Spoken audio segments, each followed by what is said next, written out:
Welcome to the Tao at Night. Tonight, we are entering one of Lao Tzu's most quietly radical teachings. The idea that water, the softest and most yielding thing in the world, is also among the most powerful. Not despite its softness, because of it. We have been taught, most of us, that strength means hardness. That to be strong is to stand firm, hold ground, refuse to yield. Lao Tzu looked at water and said, "You have it backwards. The stone stands firm and eventually breaks. The water yields to everything and outlasts the stone." Tonight we will follow this teaching through 13 chapters. We will sit with teachers and students, with elders and young people searching for what strength actually means.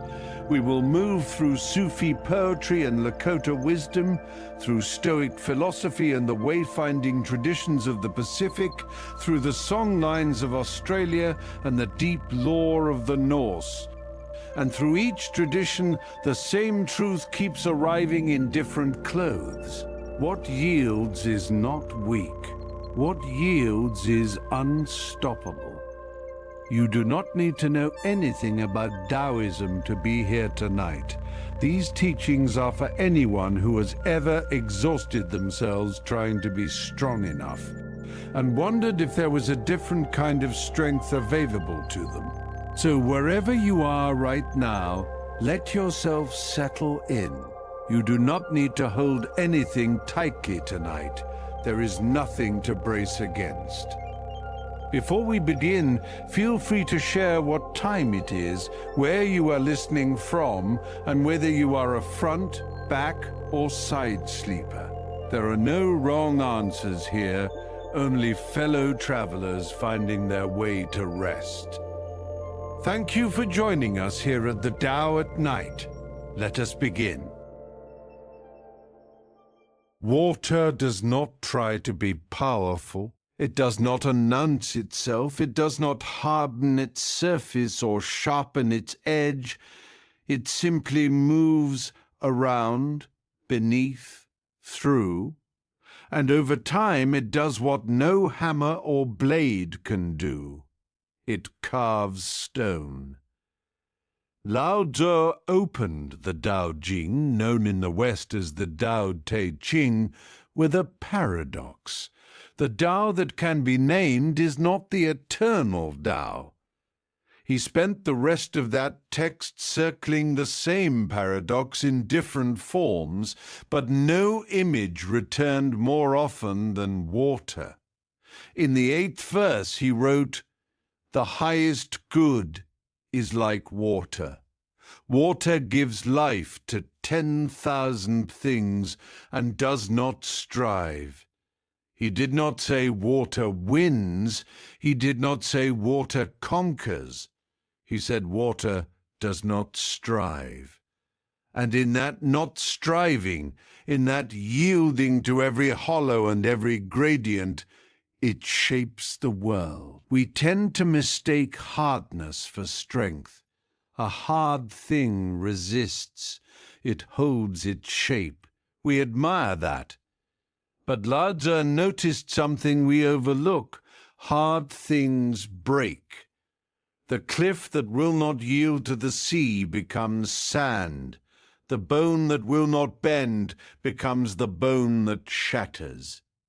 The person who cannot soften becomes the person who cannot hold.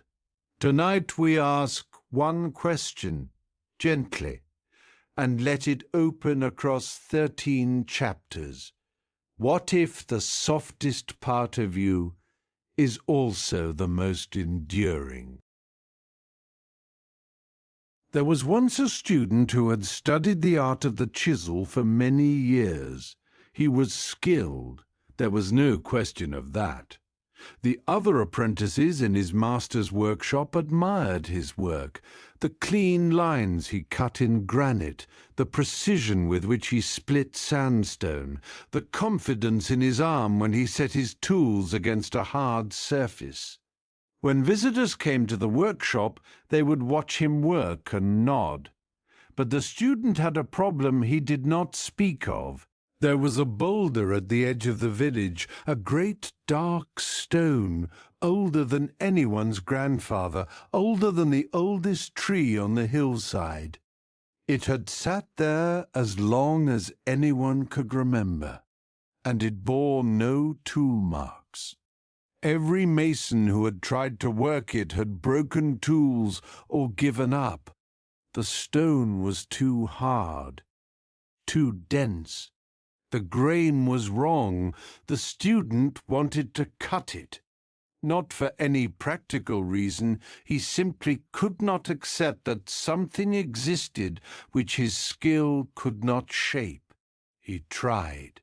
He broke 3 chisels and a mallet. He tried again the following spring with better tools. The stone did not yield. One evening, his master found him sitting beside the boulder, staring at it. "You are going to try again?" the master said. It was not a question. "Yes," said the student. "I am missing something. A better angle, perhaps, a harder edge." The master sat down beside him and said nothing for a while. Then he said, "Do you see that line there across the stone's face?" The student looked. There was a faint groove in the stone, no wider than a finger, running diagonally across its surface. "What made that?" the student asked. "Water," said the master. "There is a spring above this hillside. In the rains, a thin stream runs down and crosses this stone. It has done so for longer than this village has stood." The student looked at the groove. He looked at his broken chisels. "Water is soft," the student said slowly. "It has no edge. It cannot cut." "And yet," the master said. They sat together in silence. "How long?" the student finally asked. "How long for what? How long did it take the water to make that line?" The master shrugged. "Long," he said. "Longer than your patience.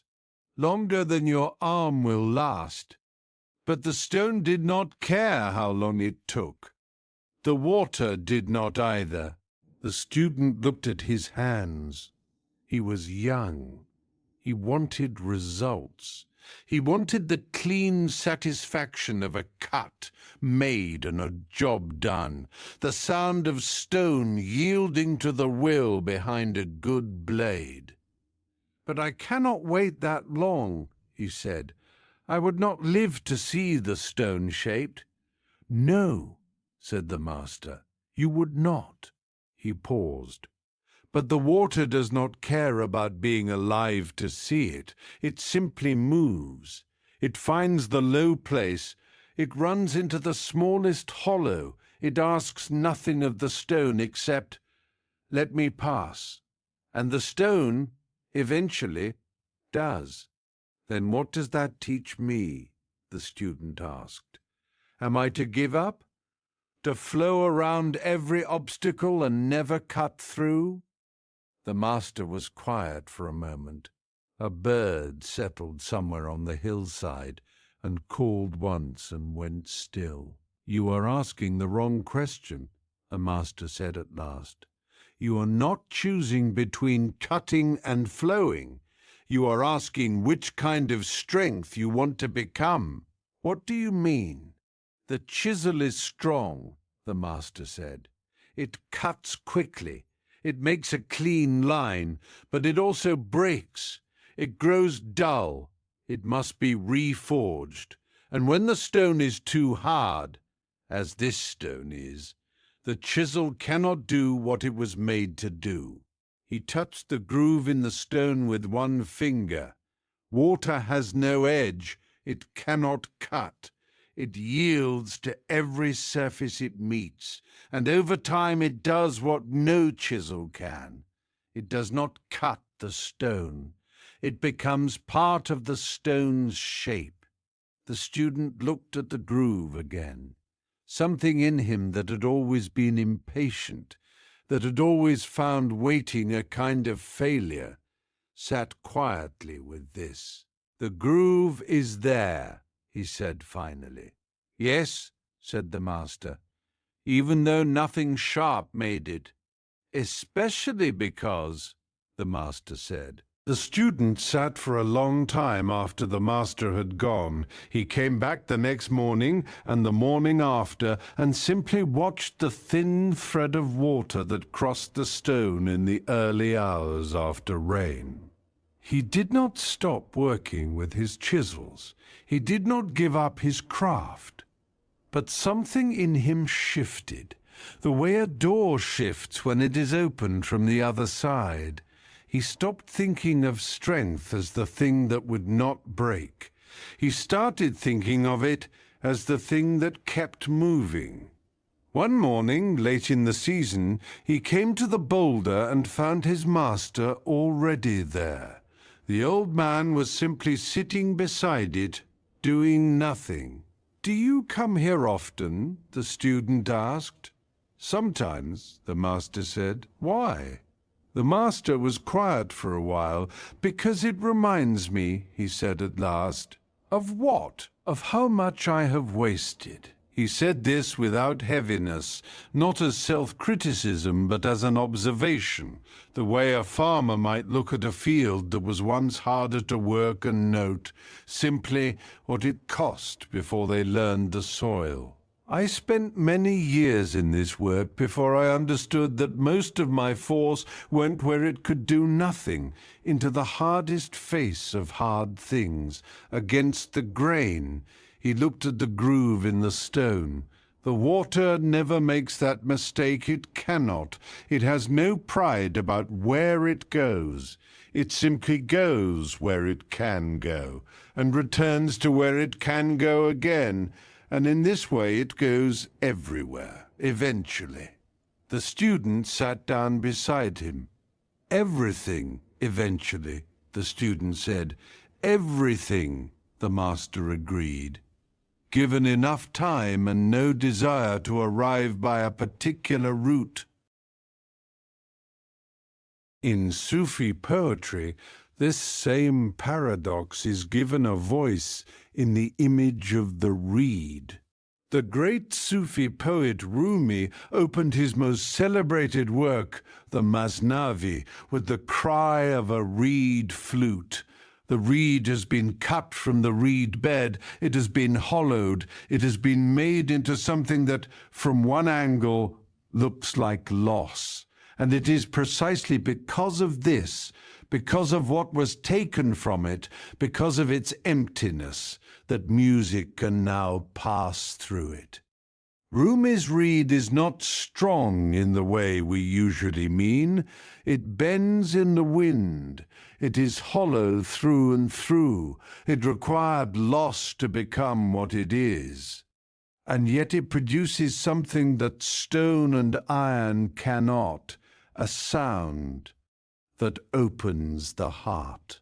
There is a concept in Sufi teaching, sometimes rendered as fana, the dissolving of the self, not the annihilation of what matters, but the releasing of what hardens.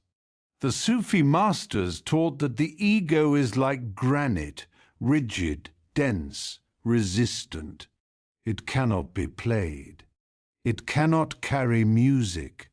But the heart that has been softened through longing, through the kind of open searching that Rumi spent his whole life writing about, that heart becomes the instrument that the divine can play. This is the Sufi reading of water's lesson, not that you must become less, but that what you surrender is exactly what was blocking the music. The reed did not lose its nature when it was hollowed. It found its purpose. What looks like softness from the outside is, from the inside, the only condition in which the deepest things can move. Think about a moment when you tried to force something, not with tools or hands necessarily, perhaps in a conversation, the moment you pressed harder and the other person closed. Perhaps in a project, when the more you strained, the more the work resisted. Perhaps in your own body, when sleep would not come no matter how tightly you pursued it. We know this feeling.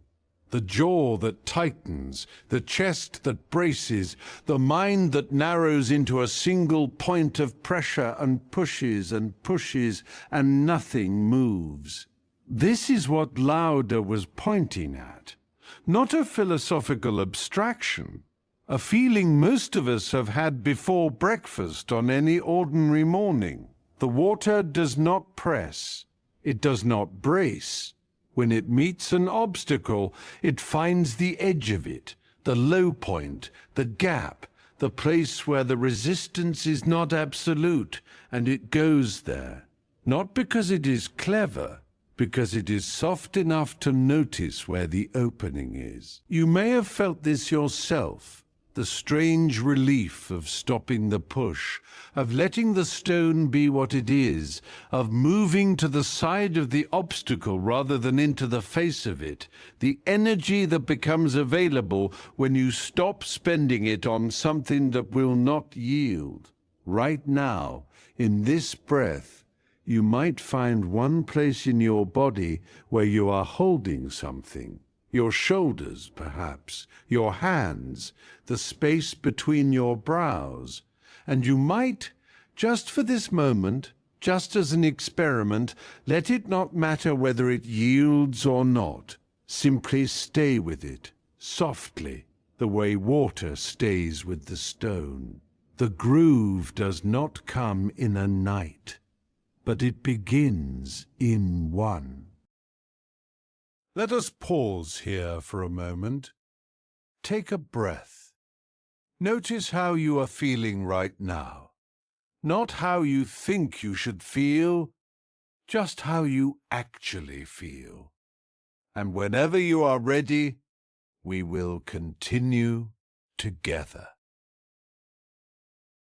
Lao Tzu wrote, "Nothing in the world is as soft and yielding as water. Yet for dissolving the hard and inflexible, nothing can surpass it." He followed this with a line that stops many readers cold.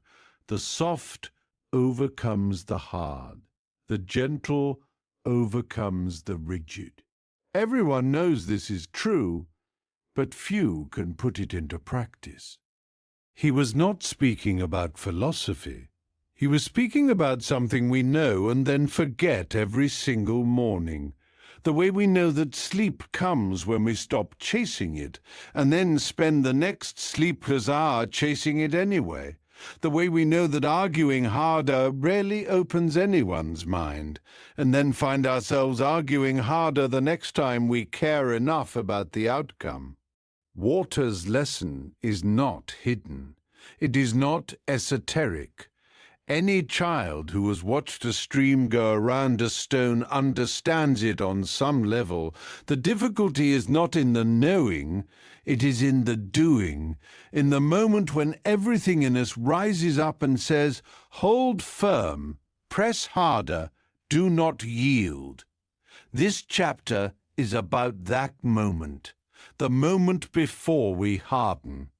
And what Taoism suggests is available to us instead.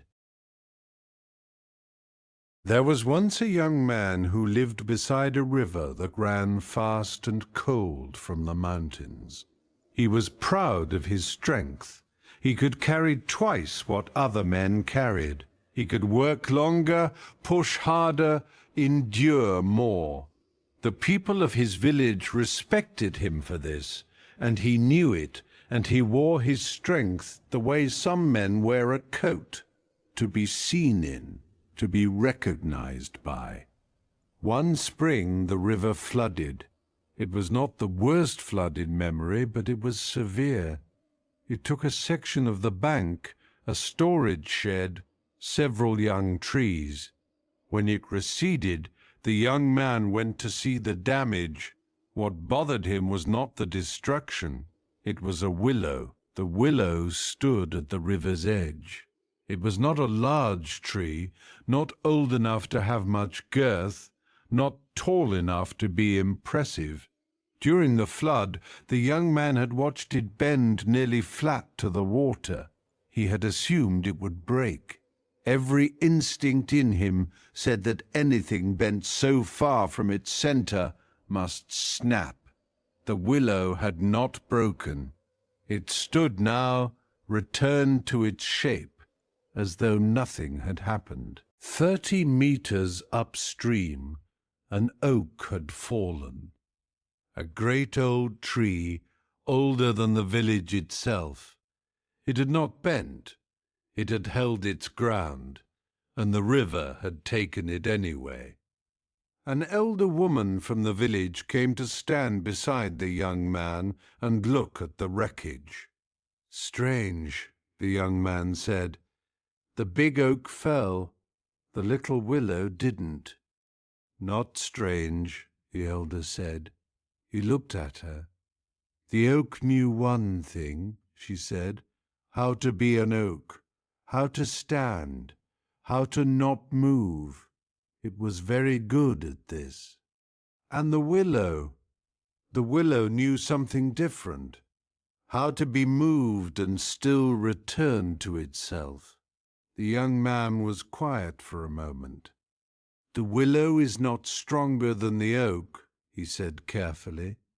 "No, not stronger, but more enduring." He looked at the fallen oak, its great roots ripped from the earth, its crown tangled in the bank debris. It had not bent. It had been uprooted. "Then what is strength?" he asked. The elder looked at the river, still running high and fast and cold. "The oak's strength was real," she said. "Don't dismiss it. An oak can do things a willow cannot, but there is a kind of strength the oak does not have." She paused. "The strength to be moved, to be bent all the way to the ground, to let the water through you rather than trying to stop it, and then to come back." "That doesn't sound like strength," the young man said. "It sounds like giving up." "Does the willow look like it gave up?" she asked. He looked at it, green, upright, rooted, the river running past it as though the flood had never happened. "No," he said quietly. "The river doesn't respect hardness," the elder said. "The river doesn't know what hardness is. It only knows how to move. The things that understand this, the things that make room for the river's movement, those things remain." The young man stood there for a long time after the elder had gone. He thought about the principle she was describing. He had spent his whole life becoming an oak, building density and resistance and mass, learning to hold. He had not given a single morning's thought to learning to yield. He did not know yet what that would mean for him. But he stood there, watching the willow, and something in him that had been rigid for a very long time just considered what it might feel like to bend without breaking. Not to stop being strong, to add to his strength the one quality he had never thought to practice. He came back to the willow the next morning, and the morning after. He did not tell anyone what he was doing there. He stood at the river's edge and watched a tree that had survived what had killed a greater tree. And slowly, in the way that water works, not all at once, not in a single dramatic moment, something in him began to understand. On the third morning, the elder came to find him there. "You are still watching the willow," she said. Yes. She sat beside him. The river moved past them both. "What have you seen?" she asked. He thought about it carefully before answering. "Nothing changes in it," he said. "I keep expecting it to do something, to show me its method. But it just stands there. The water moves, the wind moves, the willow moves with both of them." He paused. "It is not doing anything." "No," the elder agreed, "and yet it survived what the oak could not." "Yes, so the willow's strength is not in anything it does," he said slowly. "It is in what it is." The elder nodded. She did not add anything to this. She let it be what it was, a conclusion he had arrived at through 3 mornings of watching, which was worth a great deal more than any explanation she could have given him at the start. The young man stood a while longer at the river's edge. The willow was still only a willow. It had not changed. But something in how he was seeing it had. In Lakota tradition, there is a teaching about the willow that runs very close to this same current. The willow holds a particular place in Lakota ceremony and understanding. It is the tree most associated with water, with the yielding principle, and with the kind of endurance that does not come from hardness, but from the willingness to be moved and return. In the sweat lodge ceremony, willow branches form the inner structure, not because the willow is the strongest wood. It is not, but because it bends without breaking when heat and steam are applied. It holds the shape of the lodge while allowing the lodge to breathe. It endures by participating, not by resisting. There is also in Lakota understanding a teaching about the difference between warrior strength and what might be called water strength. The warrior who can hold ground in battle is honored, but the elder who has learned to hold their center while being moved, who can bend into grief, into loss, into the flood of circumstance, and return to themselves afterward, that person is understood to carry a different and perhaps deeper kind of power. This is not passivity. Lakota wisdom does not teach surrender to what is unjust. It teaches that there is a strength rooted below the surface, in the roots, not the trunk, that can survive what uproots the rigid. The willow that survives the flood does not survive by refusing the flood. It survives by having roots deep enough to come back from wherever the flood sends it. You may have felt this yourself, the moment when something said or done should have leveled you, a criticism, a loss, a door that closed, and instead of breaking, you bent. You felt the full force of it, and then, slowly, you returned to yourself. Those moments do not feel strong while they are happening. They feel like surviving, like barely keeping upright while the water rushes past. But look at what remains afterward. Think about a moment in your own life when you held so firmly to a position, a plan, a way of seeing something that you could not move at all. And think about what that cost you, the energy of it, the loneliness of it, the exhaustion of standing against a current that did not care whether you stood.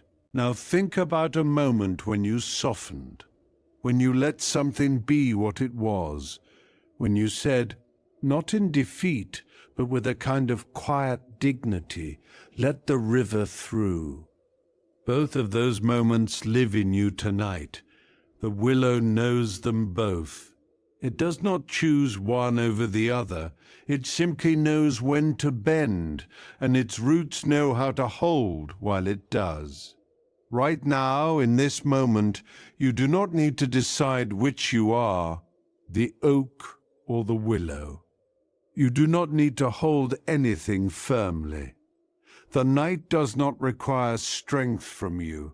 It only asks that you be here, in whatever shape you are, and let the current of it pass through. Let us pause here for a moment. Take a breath. Notice how you are feeling right now, not how you think you should feel, just how you actually feel. And whenever you are ready, we will continue together. There is a practice in the ancient making of swords that illuminates the water teaching from an unexpected angle. A blade of pure hardness will shatter. This is the paradox every swordmaker eventually learns. The harder the steel, the more brittle it becomes. The blade that can take the sharpest edge is also the blade most likely to snap under impact. Pure hardness is catastrophic strength. It functions brilliantly until the moment it fails, and then it fails completely. The solution that ancient metalworkers across many cultures arrived at independently is tempering. You heat the steel until it is hard, then you cool it rapidly, then you heat it again and cool it more slowly. In this back and forth between hard and soft, between heat and cold, you create something that holds an edge and also bends. Lao Tzu was not writing about metallurgy, but he was describing the same principle. The thing that is exclusively hard is brittle. The thing that has been through softening is resilient. A teacher who insists on being right in every exchange will eventually lose everyone's trust. The river that has only one channel will flood when the rains come. The person who has only one face, the strong one, the capable one, the one that does not bend, is standing on a cliff edge, not solid ground. Strength that includes yielding does not yield to everything. It knows the difference. That discernment is precisely what tempering creates. There was once a soldier who came to study with a teacher of the old ways. He was not old, but he had fought in several campaigns and carried the particular kind of tiredness that comes not from years, but from the weight of surviving things. He was respected among his peers. He was capable. But he had begun to feel that something in him was wearing down. Not weakening exactly, but becoming brittle, the way a blade does when it has been resharpened too many times without proper care. He arrived at the teacher's house carrying 2 swords. One was his own, a fine blade well maintained, the kind that had served him in the field. The other was a blade he had found after a battle, an older weapon. A different style of making. He had noticed something about it that he could not explain and had carried it for months trying to understand. He laid both blades on the table between them. "Tell me what you see," the teacher said. The soldier pointed to his own sword first. "This blade is harder, better steel, a sharper edge. Any metalworker would prefer it. And the other? I cannot explain what I see. It is not as hard, it has more give to it. In testing, it bends where mine would hold. By every measure I know it is the lesser weapon." "Yet you carried it home," the teacher said. "Yes." "Why?" The soldier was quiet for a moment. "Because I watched a man fighting with it. He received a blow against the flat of the blade that would have shattered mine. His bent. And then it returned to true. The teacher nodded slowly. "Which blade would you rather carry into battle?" he asked. "The one that will not break," the soldier said. "But I was trained to believe those are different things." "They are different," the teacher said, "and they are also the same when the craft is right." He picked up the second blade and held it so the light ran along its length. "A blade that only knows hardness knows one note. It is brilliant in its moment and fatal in its failure." He set it down. "A blade that has been tempered, that has been through heat and cooling, hardness and softening, again and again, carries both. It can hold an edge, and it can return to itself when it is bent." "How does a man become tempered?" the soldier asked. The teacher smiled slightly. "The same way the blade does, through the alternation, through being fully in the difficulty and then coming back. Not once, many times. Each time, if you do not break, and breaking is always possible, you carry a little more of both." "What happens if you break?" "Then you are reforged," the teacher said simply. "That is also something that happens." They sat together. Outside, wind moved through the trees. "I think I have been avoiding the softening," the soldier said after a while. "I have been keeping myself hard because I was afraid that if I softened, I would not come back." "Yes," the teacher said. "That fear is very common." "Does the blade feel that?" "The blade does not feel anything. That is one of the things we do not share with blades." He paused. "But the fear you are describing, the fear that softening means not returning, that is the belief that your center is located in your hardness, as though if you yield, there will be nothing left to yield from." "And?" "Your center is not in your hardness," the teacher said. "Your hardness is a defense of your center. They are not the same. The man who cannot tell the difference, who has made a wall of his strength and hidden inside it, that man has already lost his center. He simply does not know it yet, because the wall is still standing." The soldier sat with this for a long time. He carried both blades home.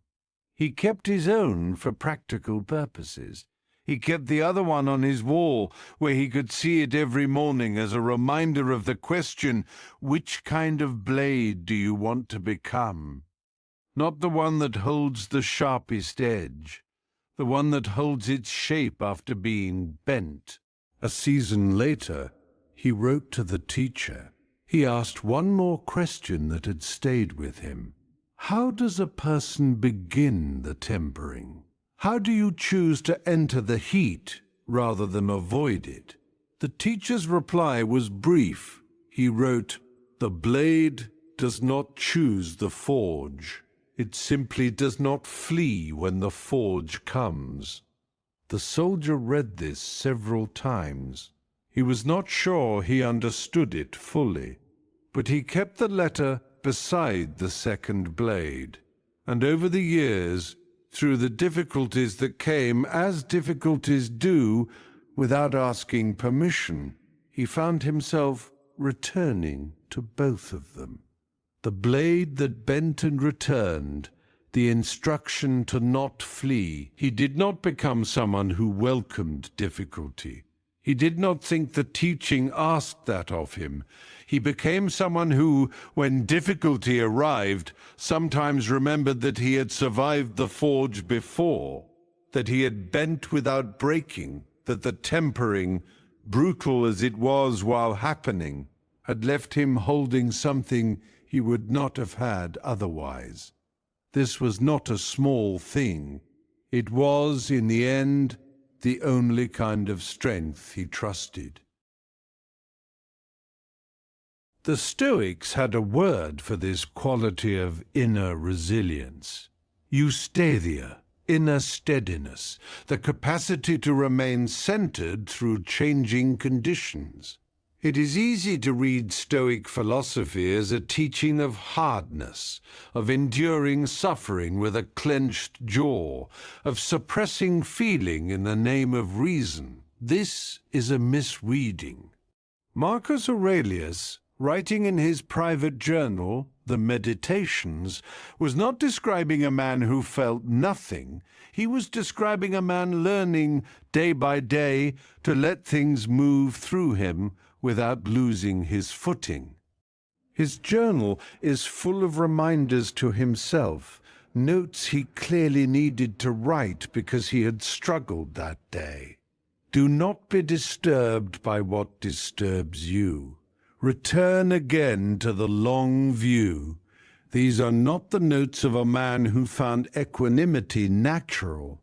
They are the notes of a man practicing the alternation, hardness and softening, again and again. Epictetus, who began his life as a slave, taught that suffering comes not from what happens, but from our insistence that what happens should be otherwise. The river does not insist on its banks. It moves through whatever opening is given to it. Marcus Aurelius took this further. He returned again and again to what he called the view from above, seeing the full arc of history, the rise and fall of empires, the brief passage of any single life. From that view, rigidity seems small. Water's patience seems like wisdom. The Stoic teaching, rightly understood, is not hardness, it is temper, the capacity to hold your center and to keep moving. Think about what you have survived, not to revisit it, not to catalogue it or weigh it against anyone else's, just to quietly acknowledge that you are here, which means you have come through things. You have been in the heat, you have been cooled, you have been bent, some of you, further than you thought you could go. And here you are. That is tempering. It does not always feel like strength while it is happening. It can feel like barely holding on. But Lao Tzu would say, barely holding on while moving is water. Barely holding on while standing in place is the cliff. One of those becomes sand, the other keeps going. You may have felt this yourself in the long, ordinary difficulty of life. The morning you got up when you did not want to, the relationship you kept tending when you were tired, the plan you revised instead of abandoned. These are not dramatic acts. They are tempering, softening into what is, and returning to yourself, and continuing. Right now, as you lie here in this quiet, you might feel the tiredness of a day that required you to be strong in the usual ways. Let that tiredness be acknowledged. The blade does not maintain its edge without the resting. What comes next begins from here, from this stillness, from the cooling that follows the heat. Let us pause here for a moment. Take a breath. Notice how you are feeling right now, not how you think you should feel, just how you actually feel. And whenever you are ready, we will continue together. In Hindu teaching, the cosmic waters hold a place before creation itself.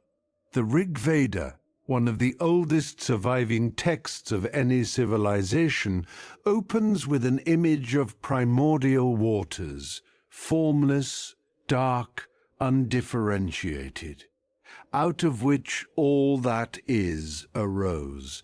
The divine moved upon the waters received the divine. And from that meeting, the 10,000 things came into being. This is not incidental. Across the Hindu philosophical tradition, water holds an unusual status. It is not merely a symbol of life or purification, though it serves both those roles. It is the original principle of receptivity, the quality of being open enough to receive what arrives without yet hardening into a particular form. Lao Tzu described the Tao in similar terms. The Tao itself has no shape. It is the source and movement behind all shapes, and it is most itself in the things that do not insist on a single form, in water, in valley, in the hollow of a cup. The question the Hindu tradition and Taoism both approach from different directions is the same. What does it mean to be strong enough to remain open? Not to be nothing, but to be so completely at home in your own nature that you can take the shape the moment requires and return to yourself when the moment has passed. There was once a young woman who came to study with a teacher of ancient texts. She was talented. Everyone who had taught her said so. She could learn quickly, recall precisely, reason clearly. She was the kind of student who makes teachers proud and a little uneasy at the same time, because there is always a question with the very able student: are they learning the teaching or learning the skill of learning? One afternoon, the teacher set before her a piece of unfired clay and a bowl of water. "Tell me which is stronger," the teacher said. The young woman looked at them. "The clay is solid," she said. "I can build with it. I can shape it into something useful. The water has no shape of its own." "Good," the teacher said. "Now make something with the clay." She shaped it into a small bowl, working quickly and surely with her hands. It was a competent bowl, even balanced the right proportions. "Now," the teacher said, "put water in it." She did. "Which needs the other?" the teacher asked. The young woman paused. "The bowl needs the water to have a purpose. Without something to hold, a bowl is just a shape. And the water? The water needs the bowl to stay in one place. Without a vessel, it goes everywhere." "Hard to use," the teacher said. "Yes, but still moving, still seeking the low place, still alive." He looked at the bowl. "The bowl, without the water, has form but no function. The water, without the bowl, has function but no form. They need each other," she said. "That is one way to say it. Here is another. The bowl's strength is in its shape, in what it has decided to be. The water's strength is in having decided nothing, in remaining open to whatever vessel arrives." The young woman was quiet for a moment. "But the water can't do anything alone," she said. "It just spreads out." "On the surface, yes," the teacher agreed. "But let me ask you something. You're a very good student. You learn quickly. You hold what you learn." "Yes," she said. "When was the last time you did not understand something? Genuinely did not understand it, not understood it slowly, not understood it after effort, but simply received it, without yet knowing what it was." She thought about it. A long time ago, she had been so committed to being the student who understood that she had developed a kind of speed, a pre-understanding almost, where she reached toward the shape of the teaching before the teaching had fully arrived. "I moved too quickly," she said. "The clay does not receive the potter's hand," the teacher said. "It receives what the potter's hand makes of it. You have become very good clay, responsive, capable, skilled. But clay that is already fired cannot be reshaped. And the water receives without shaping. That is harder than it sounds. It requires something most talented people find very difficult, genuine not knowing, held without anxiety. She looked at the bowl with the water in it for a long time, both things, the form and the formless, doing together what neither could do alone. She began, after that, to practice asking questions she did not already half know the answer to. It was harder than any text she had ever studied, but something in the practice felt like water feels, open at every edge, ready to take the shape of whatever arrived. She did not always manage it. Some mornings she arrived at her teacher's door already knowing. On those mornings she tried to notice, to catch herself mid-pre-understanding and set it down, to become, just for the duration of the morning, unfired clay. One afternoon she asked the teacher a question that had been sitting with her. "Does the water know that it is water?" The teacher looked at her. "What do you think?" "I think no," she said. "I think the water simply is what it is without needing to know what it is." "Yes," the teacher said. "Then how do I practice that?" she asked.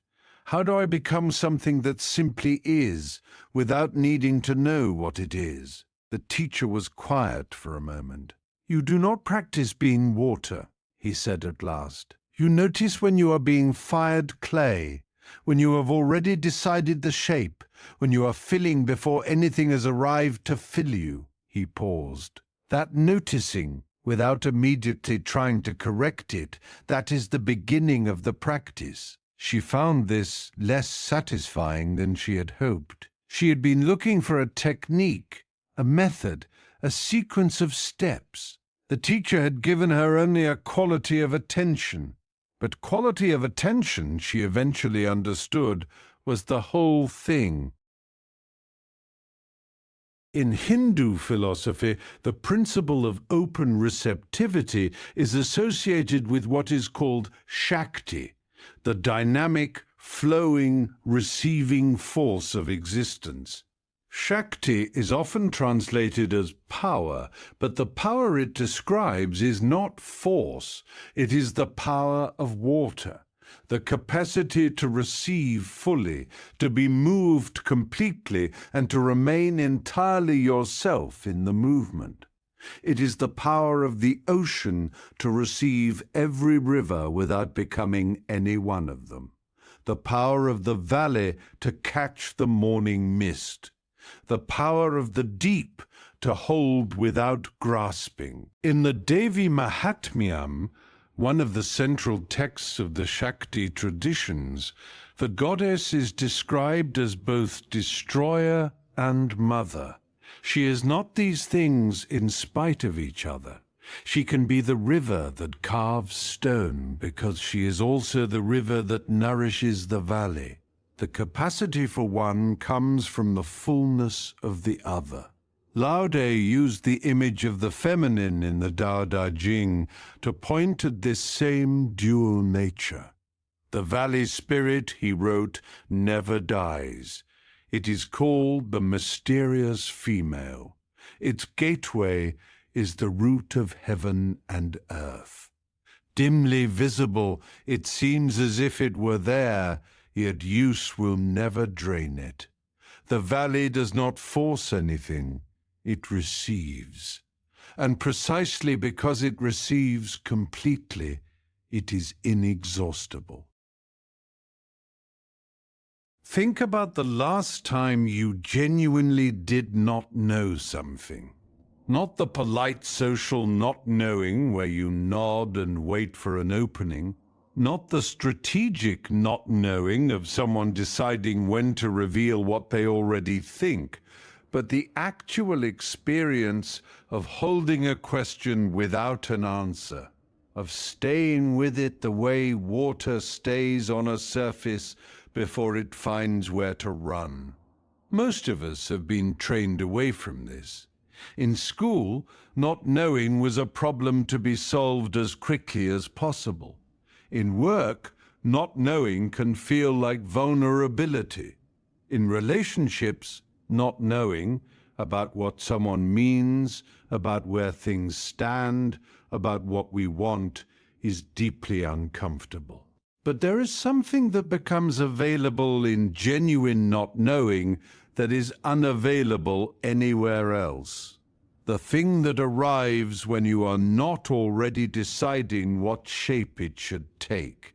You may have felt this yourself in the moments between sleep and waking, when the mind is too loose to insist on anything.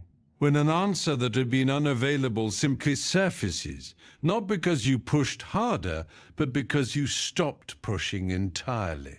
When the solution arrived the moment you let the question be a question rather than a problem. Right now, in this moment, you do not need to know anything. Not what tomorrow requires, not what the problem is, or what the answer might be. Right now, you are simply the valley, open, quiet, receiving whatever the night offers. The water will find its level. It always does. Let us pause here for a moment. Take a breath. Notice how you are feeling right now.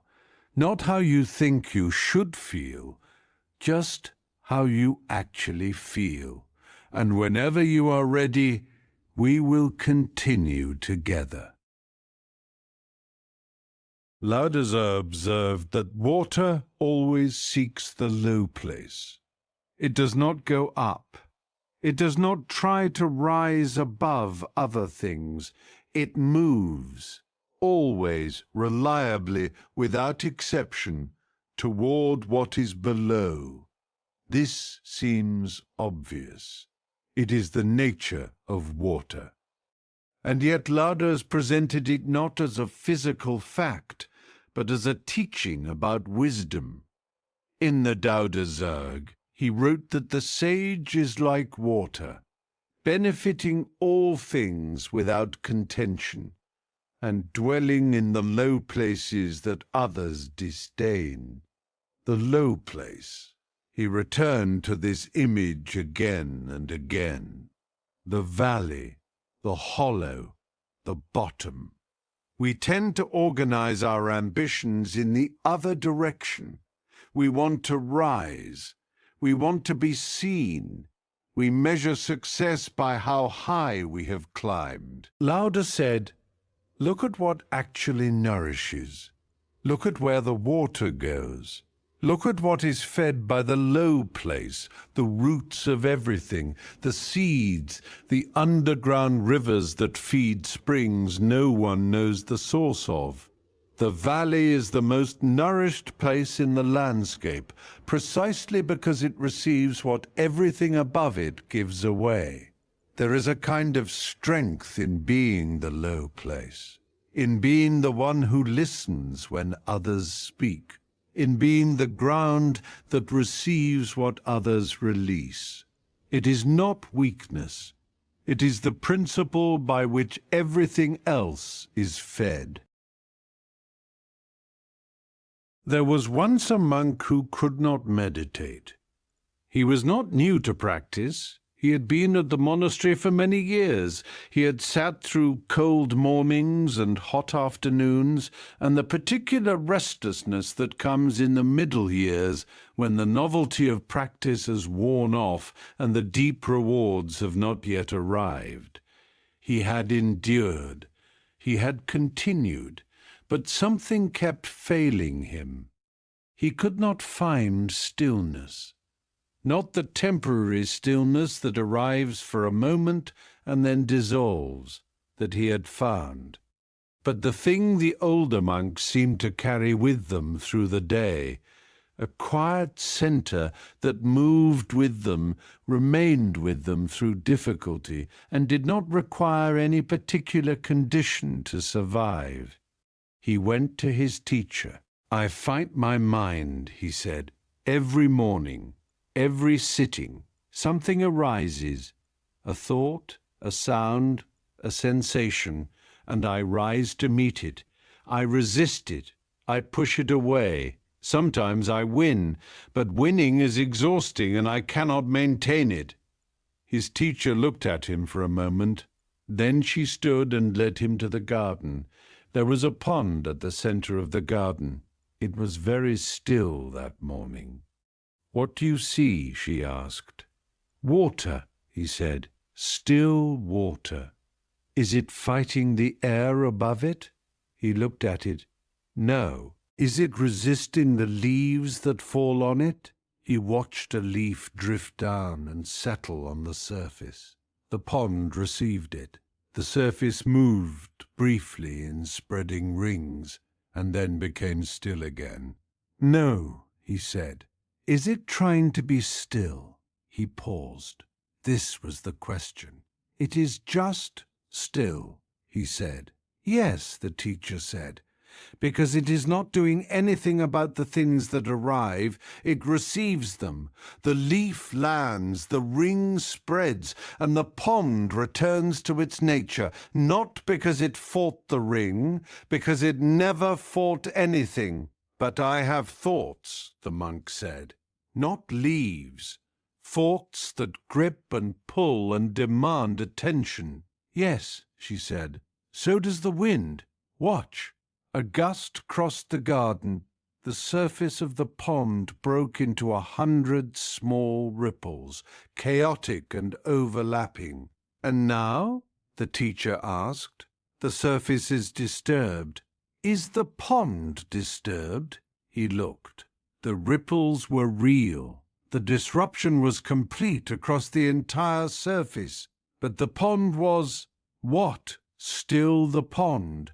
Still water, still there, receiving the wind's energy and expressing it in movement.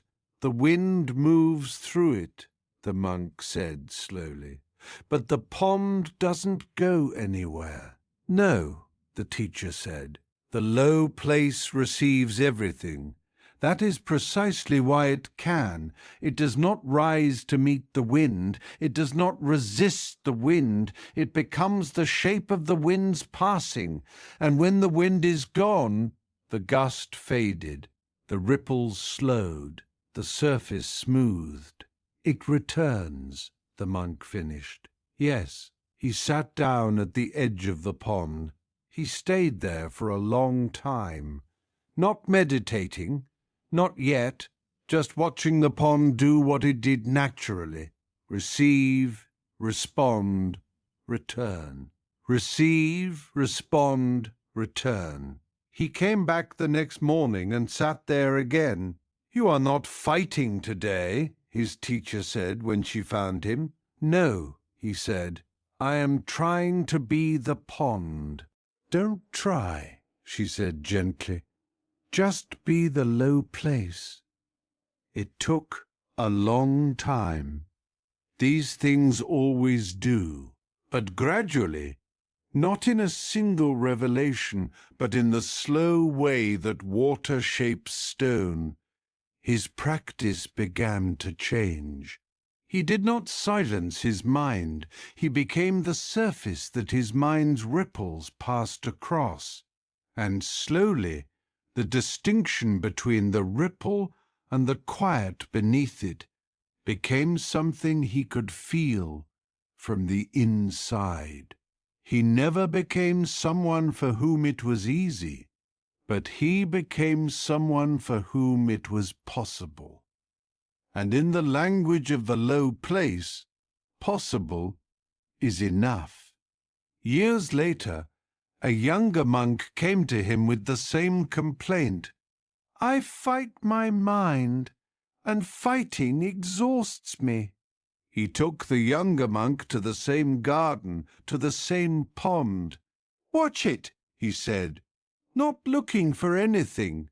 Just watch." They sat together for a long time. A leaf fell. The surface moved. Rings spread and quieted. "The pond does not try," the younger monk said eventually. "No. How long did it take you to stop trying?" The older monk thought about this honestly.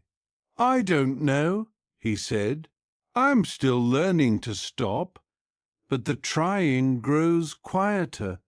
And in the quieter spaces between the tryings, there is more room for something like the pond." The younger monk looked at the water. It received a second leaf without comment. "Is it enough?" the younger monk asked. "To be the pond some of the time? To keep returning to it?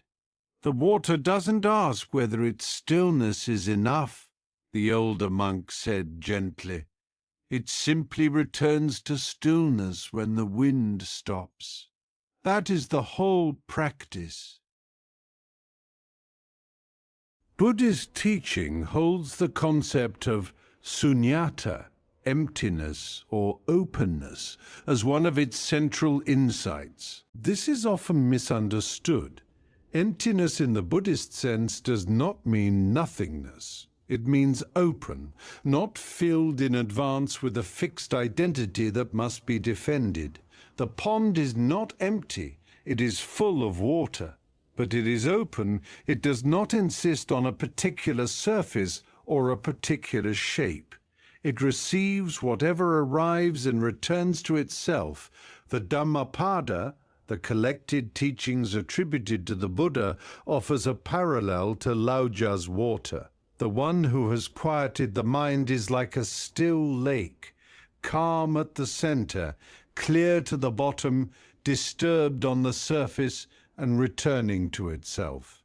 This person is not invulnerable. They feel what arrives, but they do not become what arrives. There is also a Buddhist teaching about the relationship between low places and abundance. The lotus grows in mud. The river's deepest channel carries the most water.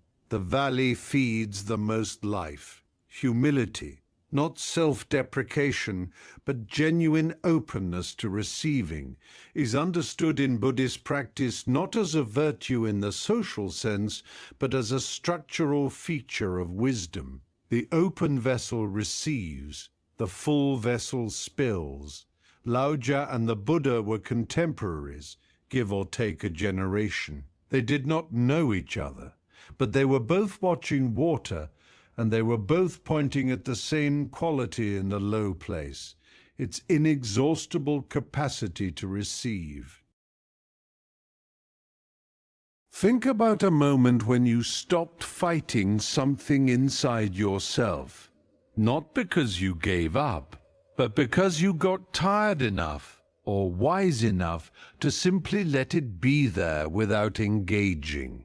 The thought you usually argue with, the feeling you usually try to outrun, the worry you usually try to solve at 2 a.m. And think about what happened. Not always, not every time, but in some of those moments. The thing that had seemed so large while you were fighting it became, somehow, more manageable simply by being acknowledged and left alone. The pond's ripple that looked like chaos from close up looked like stillness from a little further back. This shows up in ordinary life in the gap between lying down and actually sleeping. Most of us know this gap too well. The mind becomes active the moment we want it to stop, and the more we press against it, the more we try to force the still surface, the more it churns. Water knows what to do. Seek the low place. Stop trying to rise. Let the thoughts be the leaves and the wind, and be the surface that receives them without losing what you are. You do not have to achieve stillness tonight. The pond does not achieve stillness. It simply is what it is. And the stillness comes of its own accord. Right now, you are already the low place. Let what arrives, arrive.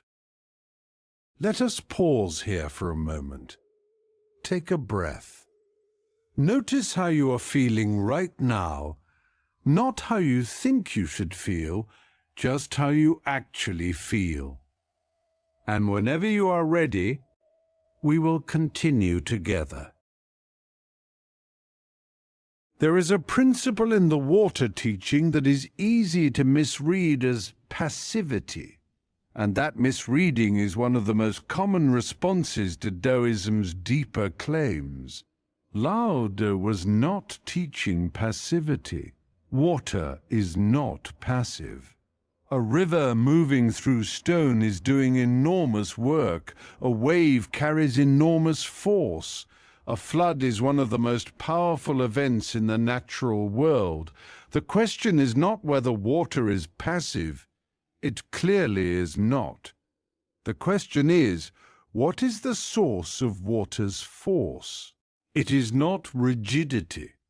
It is not resistance. It is not the insistence on a single direction. The source of water's force is its total commitment to movement, its refusal to stop even when it cannot go straight. It goes around. It goes under. It finds the path of least resistance not because it is weak, but because it is completely, absolutely committed to arriving. This is what Lao Tzu meant by Wu Wei, the principle of effortless action, of not forcing. Wu Wei does not mean do nothing. It means do not force. Move with the nature of things rather than against it. Spend your force where it will work, not where it will be wasted. A river that could think would not hurl itself at the cliff face. It would find the crack. And through the crack, given time, it would take the cliff apart from the inside. There was once a craftsman who carved jade. He was old, and his hands were steady in the way that old hands sometimes are, not through strength, but through long familiarity with the tools and the material. He had carved jade for more than 40 years. A young apprentice came to him wanting to learn. The young man was eager, which the craftsman did not mind, and impatient, which the craftsman noticed and said nothing about. On the first day, the craftsman set before the young man a piece of rough jade and a carving tool, and said, "Show me how you would begin." The young man studied the stone for a moment, then set his tool against what seemed the most promising surface, and struck. The tool skidded. A white mark appeared on the jade, not a cut, but a scrape. He tried again, with more force. The same result. "The stone is very hard," he said. "Yes," said the craftsman, "I need a better tool." "You have a fine tool," the craftsman said. The young man tried a third time, with more force still. The tool skidded again. He set it down. "I cannot cut it," he said. "No," the craftsman agreed, "not that way." He came and sat beside the young man and looked at the stone for a while without touching it. He turned it once in his hands. He held it to the light. "What are you looking for?"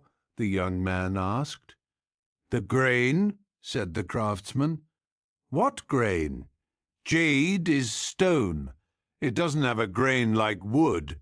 "Everything has a grain," the craftsman said, "a direction it wishes to go, a place where it would rather open than remain closed." He ran one fingertip along the stone surface slowly, without pressure. "Jade wants to be worked along certain lines and not others. Your tool and the jade are in agreement about this. Neither of them wants to work against the grain." "Then how do you cut it?" The craftsman set the stone in a shallow dish of water. "First, you soften the surface," he said. "Water softens jade?" the young man said, skeptical. Water and time do, not quickly, but they do what tools alone cannot. He took up a worn piece of reed, not a metal tool at all, but a simple plant stalk, and dipped it in fine sand from a jar beside the workbench. He drew the reed across the wet surface of the jade, following some line the young man could not see. A trace appeared. Then another. "That is not cutting," the young man said. "That is rubbing. Yes, it will take forever. It will take a long time," the craftsman agreed. "But look at what it does." The young man looked. The jade was opening, not being forced apart, but following lines that were apparently already there in the stone, lines that neither of them had put there, lines that the stone itself had carried all along. "You are not cutting it," the young man said slowly. "You are finding where it already wants to open." "Yes, but what about force? Surely at some point—" "Force is for the wrong places," the craftsman said. "When you have found the grain, when you are working with the stone's own nature, you need very little force. The work goes slowly, but it goes." He handed the reed to the young man. "Try, but first look. For as long as it takes, find where the stone wants to open." The young man looked for a long time, longer than he wanted to. He felt foolish, sitting there staring at a piece of stone while the craftsman worked quietly at another piece. Then he saw it, or thought he saw it, a faint difference in the surface, a barely there shadow of direction. He dipped the reed in the sand and drew it along that line. Something gave. Not much, but something. "That," said the craftsman without looking up. The young man continued carefully for the rest of the afternoon. He did not finish much, but what little he did finish had a quality to it that surprised him, a smoothness along the line he had found, a kind of consent in the stone that was very different from the resistance he had met when he forced it. At the end of the day he set the reed down and looked at his hands. They were not tired in the usual way. Usually, after a day of cutting, his hands ached from gripping and striking. Tonight they felt only the fine grit of the sand and the coolness of the water. "Why didn't anyone teach me this before?" he asked. The craftsman glanced at him. "Everyone who has worked with this material for long enough has arrived here," he said. "But it cannot be taught at the beginning. At the beginning you believe force is the answer. You need to exhaust that belief before the other way becomes thinkable. So the years of fighting the stone were necessary?" "Not necessary," the craftsman said, "but common." He smiled slightly for the first time that day. "The water does not need to try force before finding the grain, but the water is not trying to become something. It simply is what it is. We have the problem of also being something we think we should be." The young man thought about this for the whole walk home. Hasidic Jewish teaching carries a story about this same quality, working with the nature of a thing rather than against it, in the image of rain on hard earth. Earth that is compacted, dry, baked solid by the summer sun, cannot receive seed. It cannot receive rain either, not well. The water runs off the surface. It does not penetrate. But in the teaching of the Baal Shem Tov, the founder of the Hasidic movement, There is an understanding of spiritual preparation that works like rain on dry earth. You do not break the ground by force. You soften it, not once, but repeatedly, with patience and return.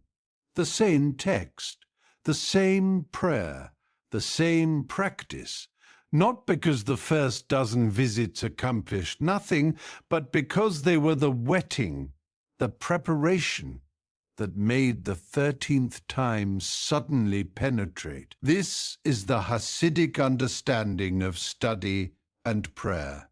Not a linear process of acquiring information, but a spiral process of returning and returning until the teaching opens the way jade opens, along its own grain, in its own time. The Talmudic tradition also preserves a principle sometimes called derech eretz, the way of the world, which might be translated as respecting the nature of what you are working with before trying to change it. A wise teacher, a wise parent, a wise craftsman, all begin by learning the grain. All begin by wetting the earth before they plant. All begin with water rather than with the sharp edge of what they want. Think about something in your life that you have been approaching with too much force. Not necessarily something dramatic. It might be a conversation you have been trying to have in exactly the wrong way, arriving with your argument already formed, your position already locked, and wondering why the other person keeps not opening. It might be a project whose resistance you keep meeting with more pressure rather than more patience. It might be something inside yourself, a habit, a pattern, a way of being that you have been trying to push out rather than understand. Hu Wei, effortless action, is not the absence of action. It is the action that has found the grain. This shows up in ordinary life in the simplest places. The jar that will not open until you relax your grip. The sentence that will not come until you stop writing and step away. The sleep that arrives the moment you give up pursuing it. You may have felt this yourself, the way effort becomes the obstacle when the obstacle does not respond to effort. And the way when you stop, when you find the low place, when you move with the grain, the thing opens. Right now, in this moment, there is nothing to force. The night does not need to be made to give you rest. You do not need to cut your way into sleep. You simply find the grain of this moment, the warmth of wherever you are lying, the weight of your own body receiving what is beneath it, and follow it. Let us pause here for a moment. Take a breath. Notice how you are feeling right now, not how you think you should feel, just how you actually feel. And whenever you are ready, we will continue together. Lao Tzu asked a question that sounds simple. Can you hold water in your fist? He was not asking about objects. He was asking about experience, knowledge, people, moments. We try. We close our hand around something we love or fear or want, and we hold because the alternative feels like loss. And water, of course, runs through.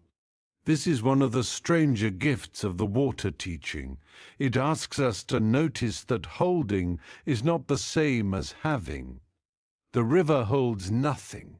It is always in motion, always releasing what it has just received, and yet it is full, always full, because what flows through it is continuously renewed.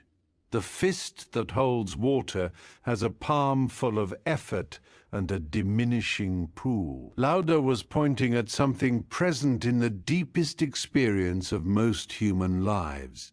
That what we grip most tightly is what we feel most anxious about losing. The parent who holds the child too close makes a child who cannot grow. The leader who cannot let decisions be questioned makes a body of people who cannot learn. The self who cannot be changed is the self that stops living. Water is not held. Water holds. It holds the shape of every vessel it enters, and it is the vessel, not the water, that limits the shape. Water itself has no preference. It is this that Lao Tzu found so instructive. There was once a student who came to a Zen teacher with a question he had been carrying for a very long time. He was not young. He had studied for years. He had read everything available to him in his tradition and several others.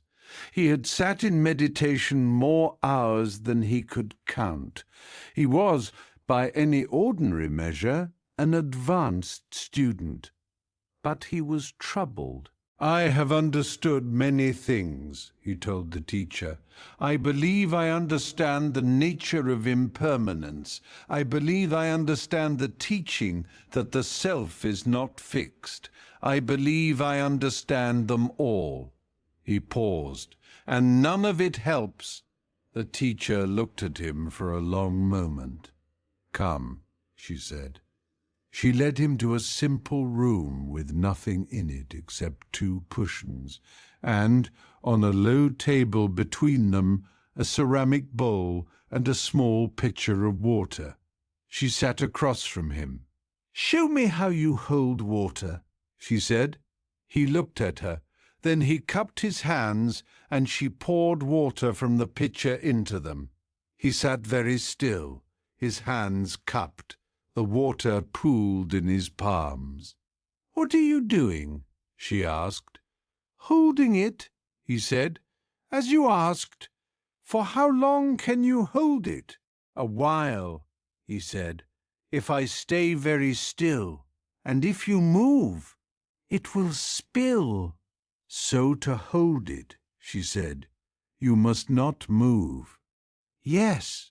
She sat back and looked at him. This serious, learned man, frozen in place with his hands full of water, not moving. "That," she said, "is what I hear when you tell me about your understanding." He frowned. "I don't follow." "You have gathered a great deal of water," she said. "You have learned to hold very still, so that it doesn't spill. And now you cannot move." He sat with this.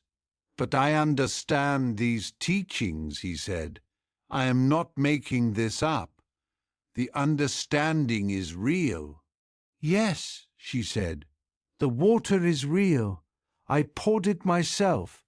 The question is not whether the water is real.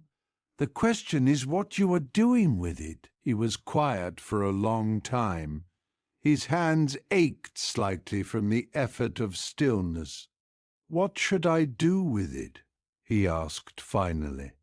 "What does water do with itself?" she said. He thought about it. Then, carefully, slowly, he let his hands tilt. The water ran out, across his palms, down his wrists, onto the floor. His hands were empty. They were also free. He could move them now. He flexed his fingers, turned his hands over, set them on his knees. "I see," he said. "You have been treating understanding like something to be held," the teacher said. as if the point of a teaching is to have it safely in your possession. But a teaching is not something you hold. It is something you move through, or rather, something that moves through you. Then what was all the study for? He asked. It was not a defensive question. It was genuine. The pitcher needed to be full to pour, she said. But a full pitcher that never pours is just a full pitcher. It is not water. He went home and looked at his shelves of texts and notebooks and years of careful annotation. He saw them, for the first time, not as things he had collected, but as places where water had passed through him on its way somewhere else, places where he had been changed. He could not hold that either. But he found, to his surprise, that he did not need to. The water was still moving. He could feel it. Some months later, he returned to the teacher. He had been thinking about what she had said, and one part of it had stayed with him as a question he could not resolve. "You said the pitcher needed to be full to pour," he said. "But if the point of being full is to pour, when are you ever meant to stop filling?" She looked at him for a long moment. "Ask the river," she said. He waited. "The river is always filling and always pouring," she said. "It does not stop the rain to pour. It does not stop pouring to receive the rain. These happen together all the time as a single motion." She paused. "The problem you have had is not that you filled too much. It is that you filled and then held, as though the filling were the end of the process rather than the beginning. So I should study and release at the same time? You should study and live at the same time," she said. "The releasing happens naturally when you are actually living. The holding is what happens when you are storing up for a life you have not yet started." He sat with this for a long time. Then he thanked her and left, and went home, and, for the first time in many years, did something he could not immediately explain to himself. He opened his window and let the evening air move through the room. In the Zen tradition, there is a well-known teaching called Shoshin, beginner's mind. The Zen teacher Shunryu Suzuki said, "In the beginner's mind, there are many possibilities. In the expert's mind, there are few." This is not a criticism of expertise. It is a teaching about what happens to the vessel when it believes it is already full. The expert, in any field, in any tradition, risks a particular kind of closing. The closing that comes from having already decided what is possible, what is true, what a thing means. Beginner's mind is the open vessel, not empty in the sense of ignorant. Suzuki was a deeply learned man, but open in the sense of water, able to take the shape of whatever the moment requires, without insisting that the moment conform to a prior shape. There is also in Zen the practice of the koan, the question that cannot be answered by the reasoning mind. The most famous is perhaps, what is the sound of one hand clapping? The koan is not a puzzle to be solved. It is a vessel breaker. Its purpose is to shatter the certainty of the already knowing mind and return the student to the open, moving condition of water. Lao Tzu's questions function similarly, not to be answered, to be held so lightly that they flow through, leaving the channel a little wider than they found it. Think about something you know, not general knowledge, something personal, a conviction about yourself or someone close to you, or the way something works, something you have held for a long time, something you would be reluctant to set down. Now ask, very gently, is this something I know or something I am holding because I stopped asking? There is a difference. Knowledge that stays alive, knowledge like water, gets tested and changed and runs into new forms and comes back altered. It questions itself. It stays curious. The knowledge that has become a possession, the thing held so tightly in the fist that no water can flow, that knowledge has stopped moving. It might still be right, but it has become rigid, and rigid things break. You may have felt this yourself, the moment when something you were certain of was shown to be only partly true. And the choice in that moment, hold tighter or let the water run. Right now, in this breath, you might notice what you are holding. Not with the intention of releasing it necessarily. You do not need to release everything tonight. Simply noticing. The way you might notice the weight in your hands when you realize you have been carrying something for a very long time. The open hand rests more easily. Whatever you are carrying in this moment, let it be a little lighter. Let us pause here for a moment. Take a breath. Notice how you are feeling right now. Not how you think you should feel, just how you actually feel. And whenever you are ready, we will continue together. Water that stands still becomes stagnant. This is a fact of the natural world, and Lao Tzu noted it. The teaching of the Tao is not a teaching of stillness in the sense of not moving. It is a teaching of stillness in the sense of not forcing. Water is still, meaning water is at peace with what it is, while being continuously in motion. The deep river is still. It is also moving. There is an important distinction here that gets lost when people first encounter the quieter teachings of Taoism. The sage, in Lao Tzu's vision, is not inactive. The sage acts, but the sage acts in a particular way, without grasping the outcome, without attachment to the result, without the need for the world to confirm that the action was good. This is the water principle in human action.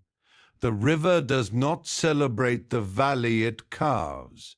It does not return to check whether the stone appreciated being shaped. It moves on. The next place it is called to go. It gives completely and takes nothing back. Lao Tzu described this as the highest form of giving, giving that leaves no debt, no expectation, no record, like water. Water does not send a bill. The sea does not count the rivers it has received.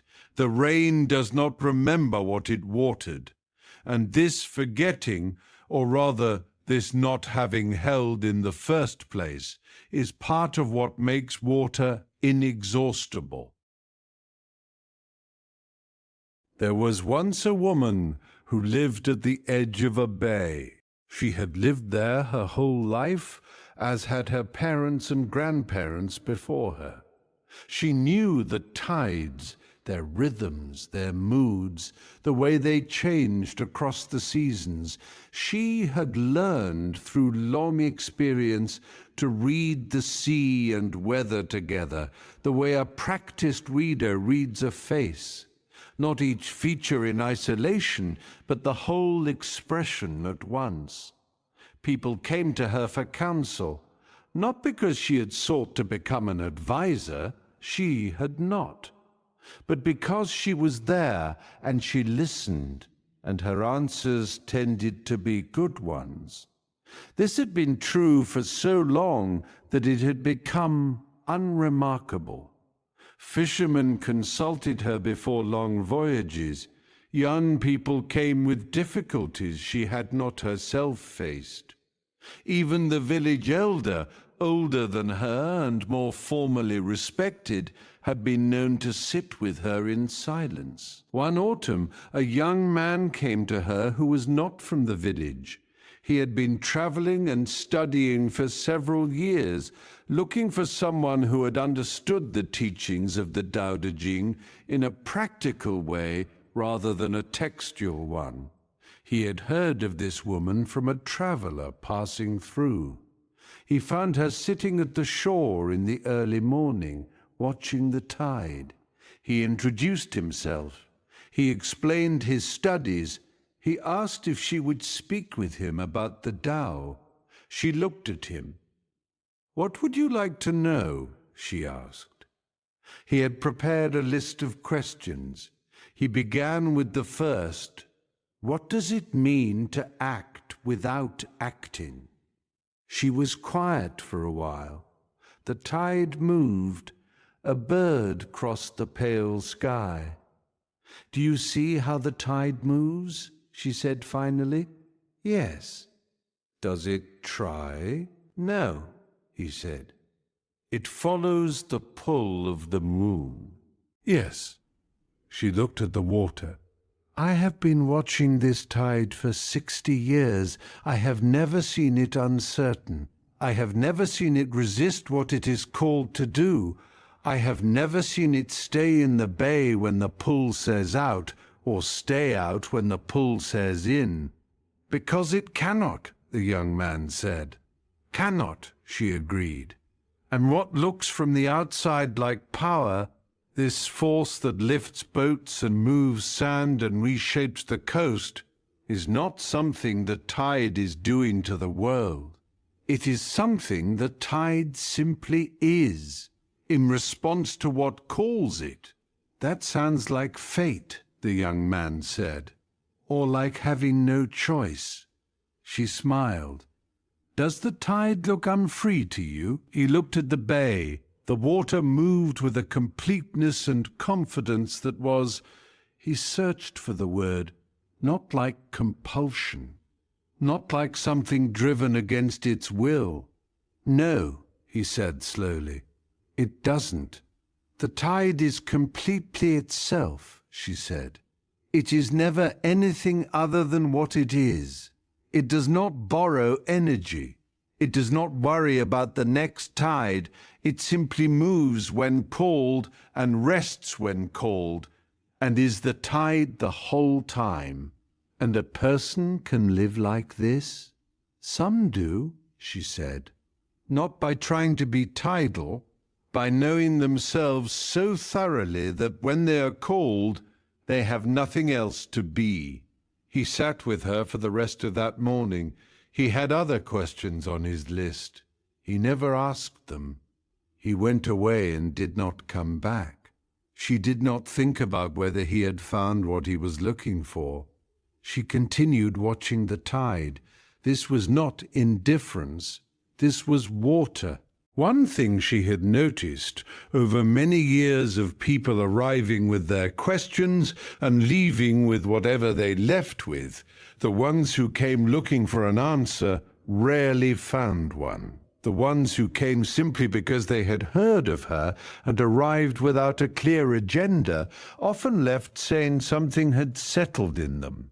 She did not know what to make of this pattern, except that it seemed to confirm something the tide had always shown her. The tide does not try to teach. It simply does what the tide does.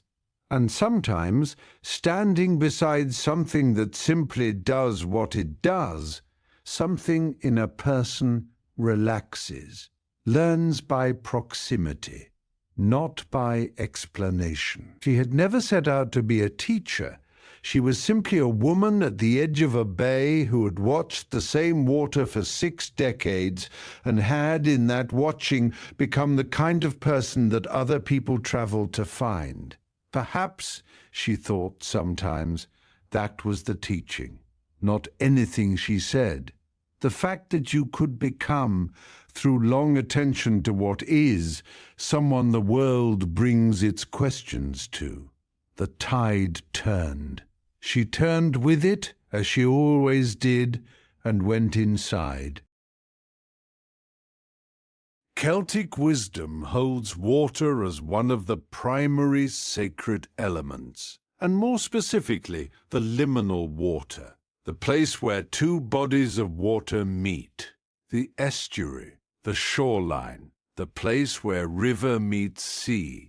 In Celtic understanding, this is a threshold place, between worlds, between states, between the known and the unknown. It is a place of particular power precisely because it belongs to neither body of water completely and therefore participates in both. In Celtic tradition, this threshold quality is associated with wisdom of a particular kind, the ability to stand at the edge, to hold two things at once, to be neither one thing nor another, and to find this not a condition of weakness, but of unusual sight. The seer in Celtic tradition often lives at the threshold, at the cliff's edge, at the spring's source, at the river's mouth. There is also in Celtic tradition the concept of imbas, a kind of knowing that does not come from reasoning or study, but from opening. The poets who sought imbas went to the threshold place and waited. They did not analyze, they did not force, they opened themselves to what the in-between space offered. Lao Tzu did not use the word threshold, but the woman at the bay was a threshold person. She lived at the edge of the sea. She participated in the wisdom of that edge, belonging to the land and the water both, certain of neither, enriched by both. She did not accumulate teaching. She was the place where things flowed through. Think about a time when you gave something without expecting anything back.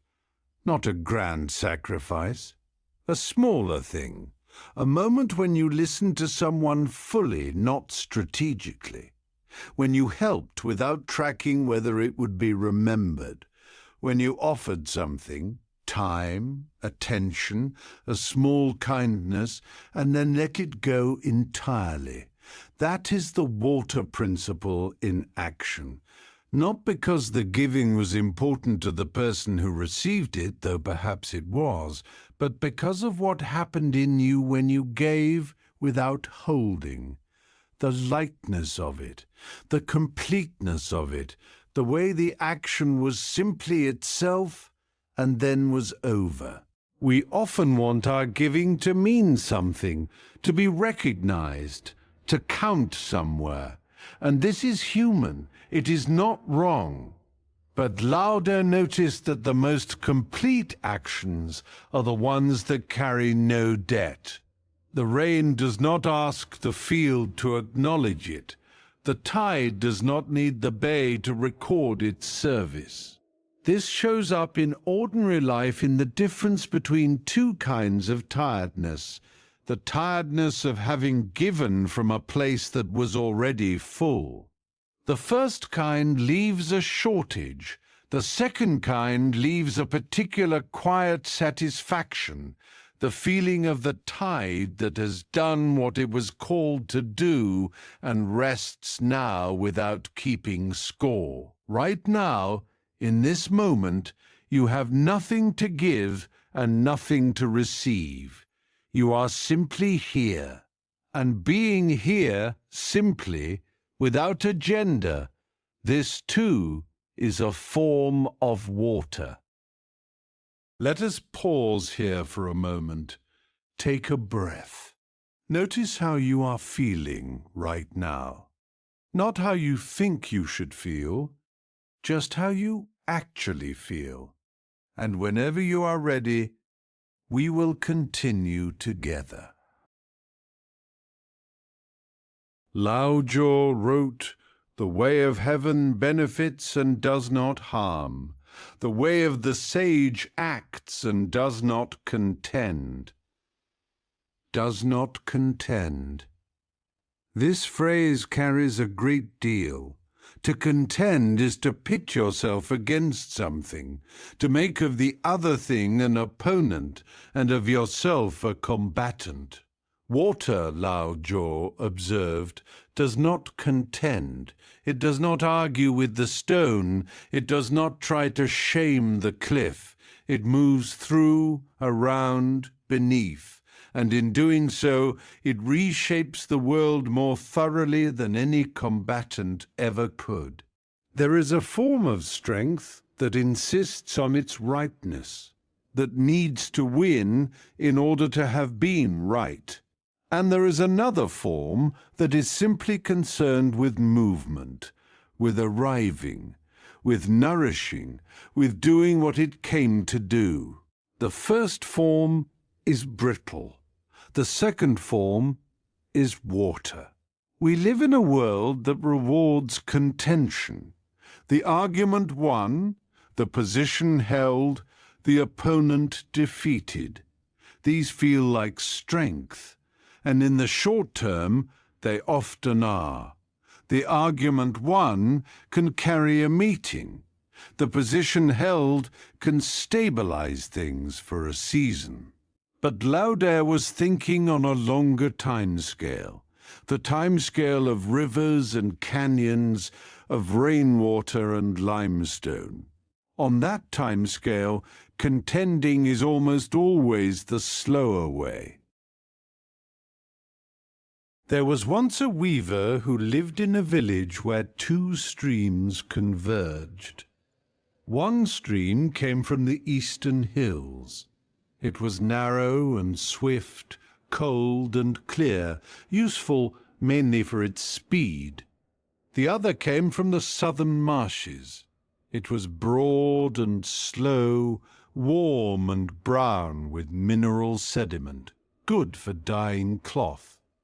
The weaver had lived between these two streams all her life. She used them both. The swift stream powered the wheel that drove her loom. The slow stream gave her the mineral-rich water her dyeing required. She did not think of them as competitors or as problems. They were simply two different things water could be. One summer, a trader came to the village. He was a practical man, impatient, efficient, with an eye for waste. He watched the weaver at work for a morning and then said, "Why do you use both streams? The slow one is barely moving. It is almost a swamp. Surely the swift one is better." The weaver thought about this. "Better for what?" she asked. "Better," he said, "faster, more useful. The slow one smells." She led him to her dyeing vats. The cloth that hung there was a deep blue-black, a color that other weavers in other villages could not quite match. It came from the slow stream's particular mineral content, a quality specific to this valley, this sediment, this patient, barely moving water. "That color," she said, "comes from this water and not any other." "But you could speed up the dyeing with the faster stream," he said. "I could. The color would be lighter, faster, less distinctive." He considered this. "You prefer the slow thing. I prefer the thing that does what I need," she said. "The swift stream has qualities the slow one doesn't. If I chose only one, I would lose half of what I can make. But you are using twice the effort, two streams instead of one." The weaver looked at him for a moment. She was a patient woman. "If I use only the swift stream, I can make cloth faster. It will be ordinary cloth, but fast. If I use only the slow stream, my color will be deep, but my loom will not turn." She paused. "But if I contend with neither, if I let each stream do what it naturally does, give me what it naturally gives, then I can make cloth that no one else in this province can make." "Not contending," the trader said. "That is what you called it." "I did not call it anything," she said. "I just used the streams." He stayed 2 more days. He was, she noticed, a man who had built his whole life on contention, on winning negotiations, on outpacing competitors, on being harder than the man across the table. He was good at it. He had done well by it. But watching her work, he felt something he could not quite name, a quality in the way she moved between the 2 streams, neither rushing nor resisting, working with the nature of each thing rather than demanding it be different, that made his own method feel, for the first time, slightly exhausting. He thought about it on the road home.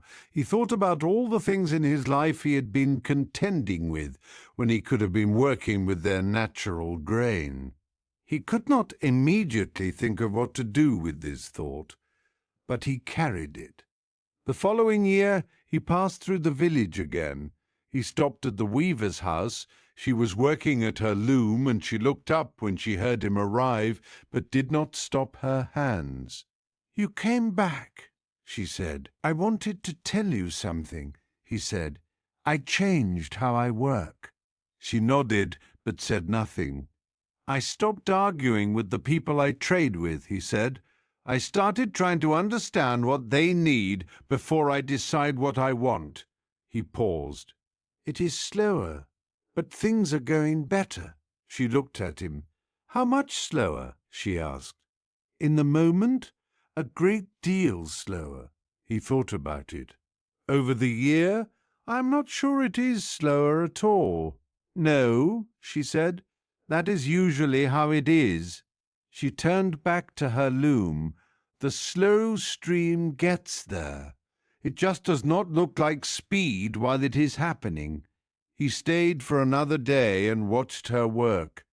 Both streams, neither hurried, the cloth on the loom accumulating slowly in its specific and unrepeatable color. Ubuntu philosophy, the Southern African tradition whose name translates roughly as "I am because we are," carries a deep understanding of the relationship between individual flow and collective strength. In Ubuntu thought, the individual who contends, who insists on their own rightness at the expense of the community's coherence, is understood to be working against their own nature. Because in Ubuntu, the self is not a fixed, self-contained thing. It is constituted through relationship. You are not primarily an individual who then enters into relation with others. You are relationally made, woven out of connections the way the weaver's cloth is woven out of threads. This means that contending against yourself and not contending, working with others' strengths rather than against their differences, is a way of expanding the self rather than diminishing it. The Tao teaching and the Ubuntu teaching come from different continents and different millennia, but they arrive at a remarkably similar understanding. The individual who does not contend is not weaker than the individual who does. They are more fully themselves because they have not spent their force on opposition. There is also in Ubuntu wisdom, a teaching about the village's health through its waterways. Healthy villages are built where streams do not fight each other, where the confluence is honored, not the contest. The healthy community, like healthy water, moves toward the low place together. Think about something you have been contending with. Not necessarily a conflict, though it might be that too, but in the sense of spending energy opposing something rather than moving with it.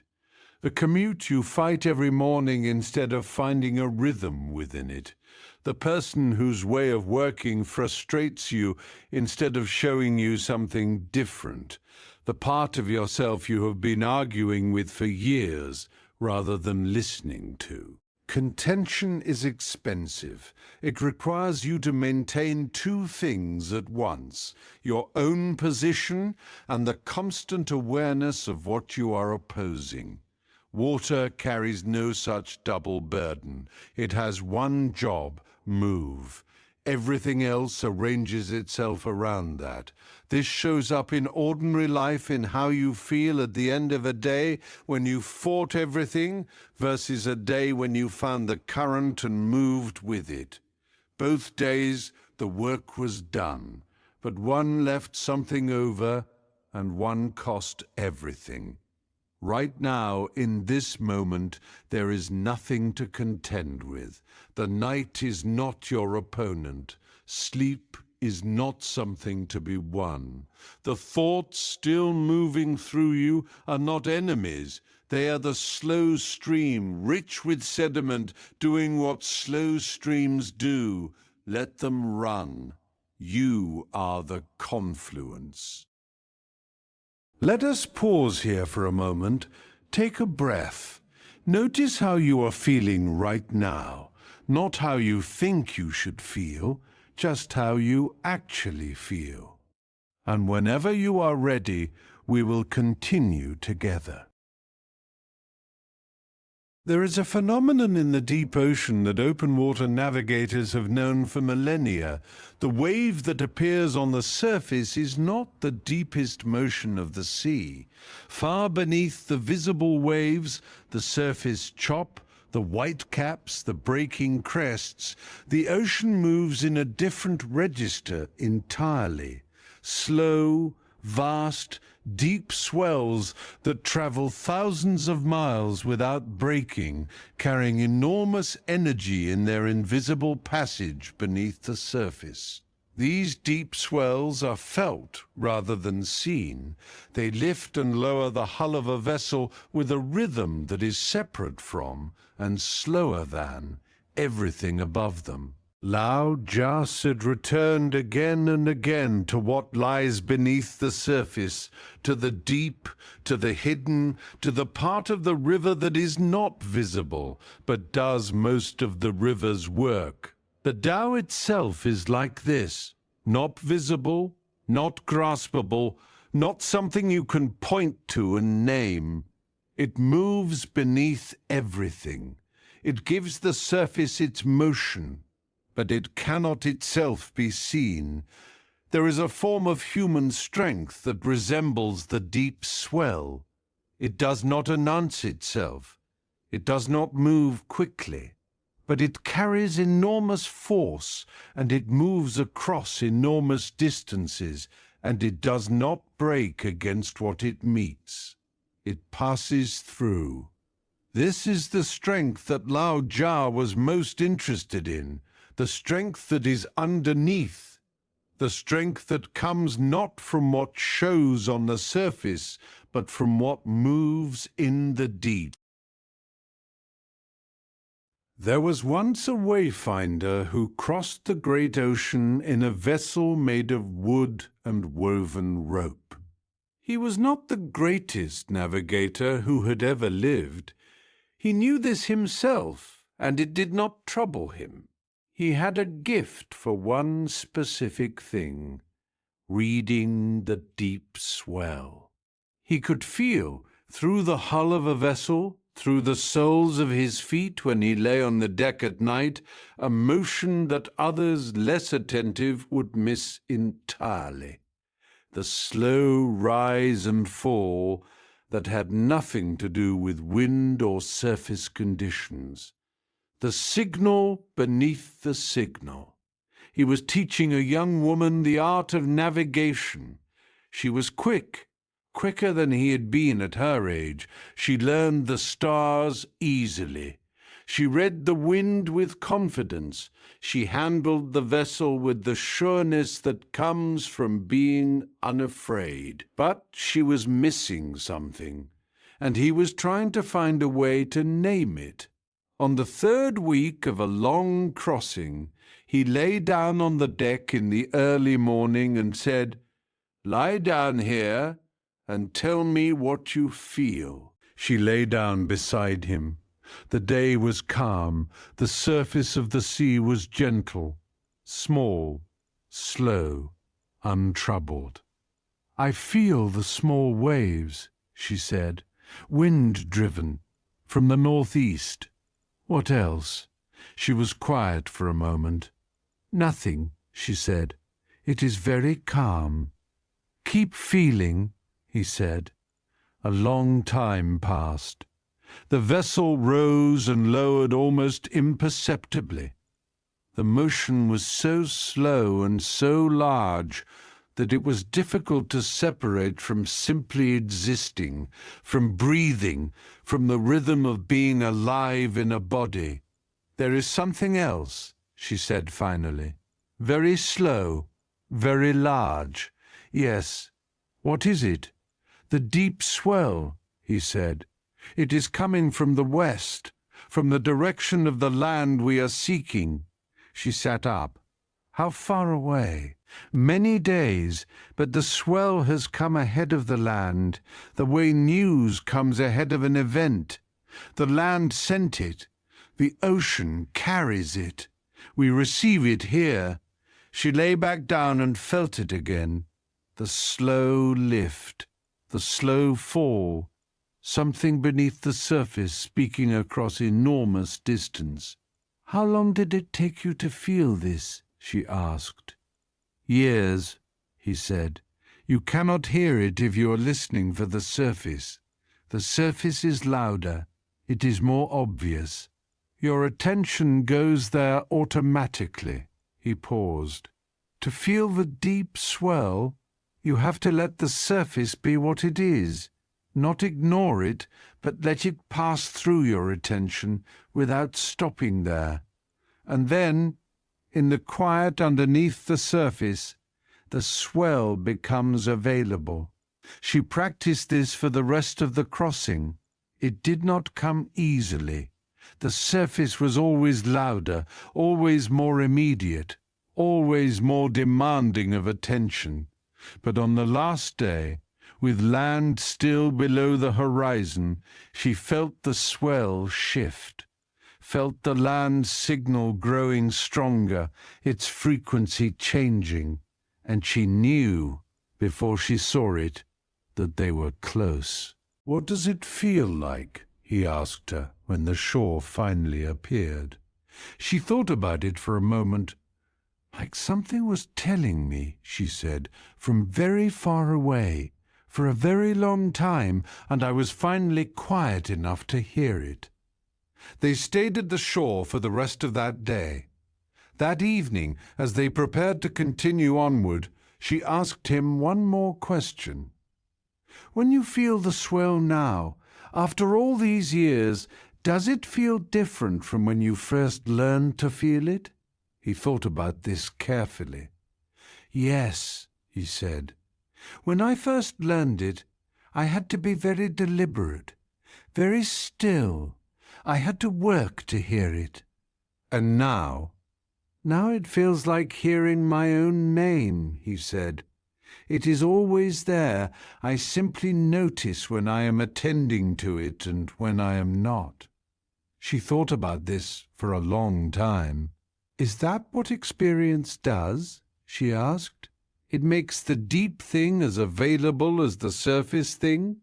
"For some things," he said. "The things you have paid long attention to, the things you have returned to again and again without giving up." He looked at the sea. "The surface is never not loud, But you become someone who can hear what is beneath the loudness, not by going away from the surface, but by learning to pass through it. She watched the water and tried to hold both at once, the small surface movement and the great slow swell beneath it, and found that she could, briefly.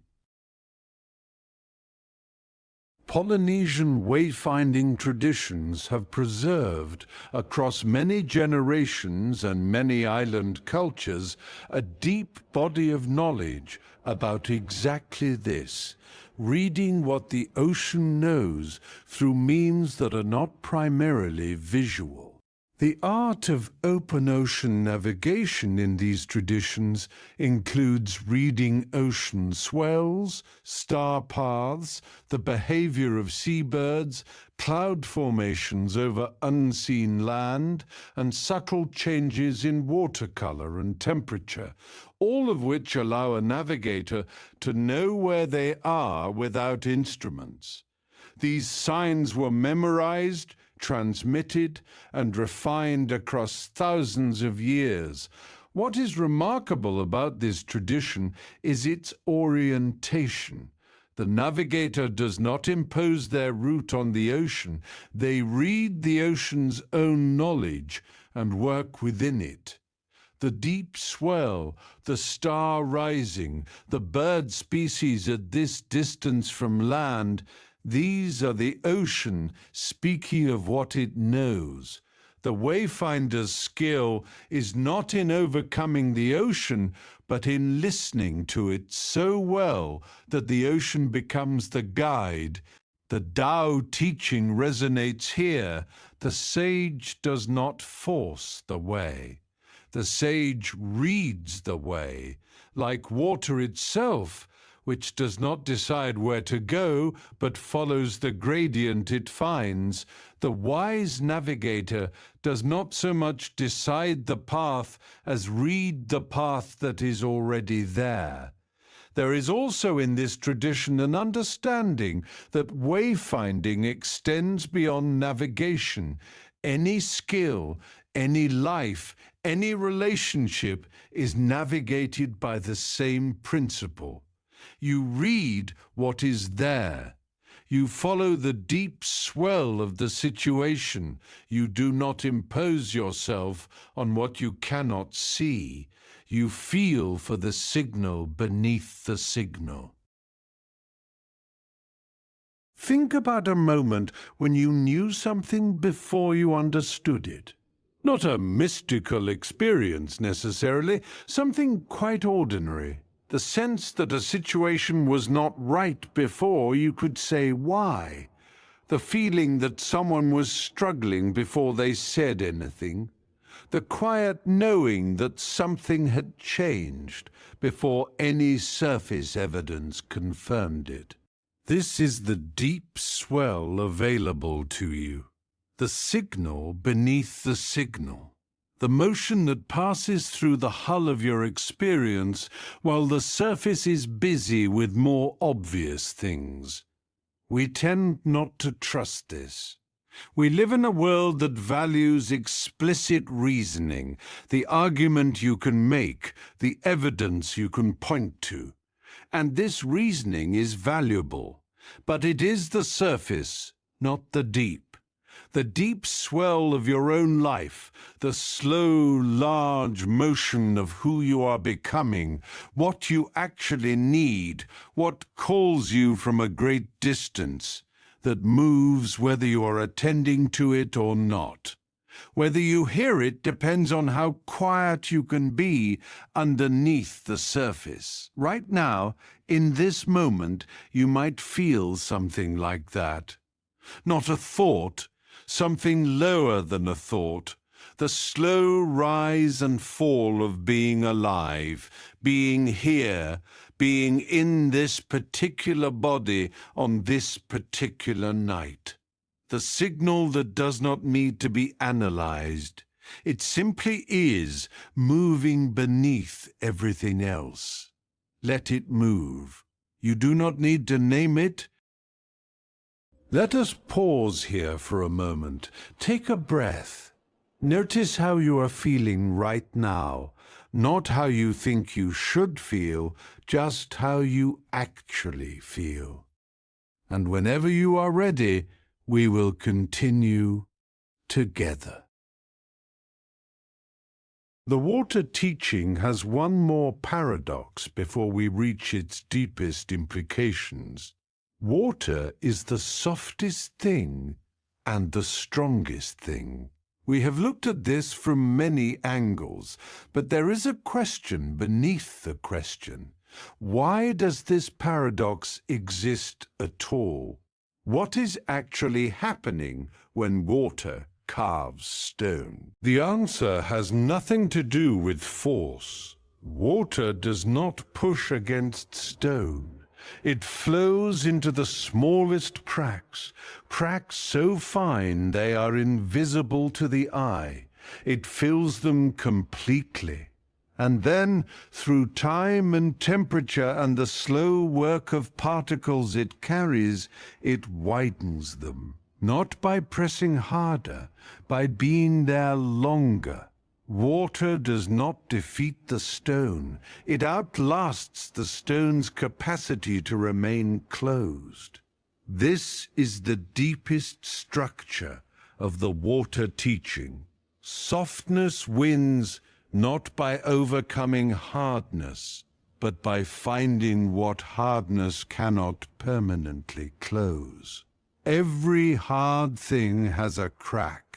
Every locked position has a place that cannot be held indefinitely. Every wall has a seam. Water does not fight the wall. It finds the seam. Lao Tzu was pointing at a practice for living. Rather than spending force on the hardest face of a problem, find the seam, the small opening, the place that is, for whatever reason, slightly less defended, and let the water in there. There was once a painter who lived in a country where the rains came late. She had painted all her life, not professionally, but with the deep seriousness of someone for whom the work mattered in a particular way. Not for recognition, but because without it something essential in her went unaired. One dry autumn, she found that she could not paint. It was not a dramatic block. There was no crisis she could point to. She simply sat before the blank surface each morning and felt nothing move. The brush lay in her hand like a foreign object. Colors that had always spoken to her had become mute. She did not panic. She had been through dry periods before, though not this long. She waited. She looked at what other painters had made. She walked in the hills. She tried different subjects, different scales, different materials. Nothing opened. The spring was dry. She went to an old artist who had lived in the village longer than anyone and whose work was still, at a great age, alive and startling. "I can't work," she said. "Nothing comes." "Nothing?" he said. "I sit there and I feel sealed, like there is something underneath that cannot get through." He nodded slowly. "What do you do in the morning?" he asked. "Before you go to your work?" She thought about it. She made tea. She checked on certain practical matters. She organized her materials so that everything was ready. "I prepare," she said, "so that when I sit down, there is no obstacle. Everything is ready." He looked out at a small garden where a channel directed rainwater from the roof to the planting beds. "What happens if the channel is blocked? If leaves have fallen in it overnight?" "The water backs up," she said, "or runs off somewhere else." "And the garden is dry," he said. She followed his gaze. A few leaves lay at the channel's mouth. "What are the leaves?" she asked. "I don't know what they are for you," he said. "Something in the preparation, perhaps. something that has become a seal rather than a readiness. She thought about it. She thought about how the readying of materials had gradually, over months, become more elaborate, more careful, more correct. She had begun to be very precise about the preparation, the angle of the light, the order in which things were arranged, the sequence of small rituals before she sat. "I have been sealing the channel," she said, "trying to control the flow so carefully that I stopped the flow. The crack in the stone is very small," the old painter said. "The water does not ask permission to enter it. It does not wait until conditions are correct. It moves when the gradient pulls it." He looked at her. "Tomorrow, try sitting with nothing prepared, not even the brush ready, just the blank surface." She did not sleep well that night. She was afraid. The next morning, she sat before the blank surface with nothing prepared. Brushes not organized, colors not arranged, the morning light at the wrong angle. For a long time, nothing. And then, something. Not a composition or a subject, something more like a sensation in her hands, a reaching toward, the gradient pulling. She found a brush. She put something on the surface without thinking about what it was. It was not her best work. It did not matter. The channel was open. She went back to the old painter to tell him. "It worked," she said. "I sat with nothing prepared, and something came." He looked at her steadily. "Good," he said. "But it was not very good," she said. "What came, it was rough and uncertain and not like my better work." "Of course," he said. "So was the unblocking worth it? To produce something worse than I was producing before?" He looked at her with the patience of someone who had heard this question many times in many forms. "The water that comes through after a long drought," he said, "is not the clearest water. There is sediment in it. Things that have been sitting in the dry channel are disturbed. The first rush is turbid." He paused. "Do you stop the water because the first rush is turbid?" "No," she said slowly. "You let it run. The turbid water clears, and the channel, once open, remains open much more easily than a channel that has never been blocked." She thought about this on the way home. The next morning she sat with nothing prepared again. What came was slightly clearer. The morning after, clearer still. Not because she had found a method, because the channel was running, and running channels carry their sediment downstream. Aboriginal Australian songlines hold a cosmology in which the land itself was sung into existence. In the dreaming, the foundational Aboriginal understanding of time, place, and being, the ancestral beings moved across an unformed land and sang it into shape. Each mountain, river, rock, and valley was called into being by song. And the paths those ancestral beings travelled are the songlines, invisible routes across the land that connect every feature of the landscape into a single, continuous, living story. Water, in this understanding, is not simply a physical element. It is part of the song. The river follows its songline. The rain follows its songline. The path of water across the land is the land remembering the song that made it. What is remarkable about this understanding is that it dissolves the distinction between hard and soft, between the carved and the carver. The river did not carve the valley in this understanding. The song sung by the ancestral being, carried by the water, continued by those who walked the country, expressed the valley. The valley was always, in some sense, there to receive the river that was its expression.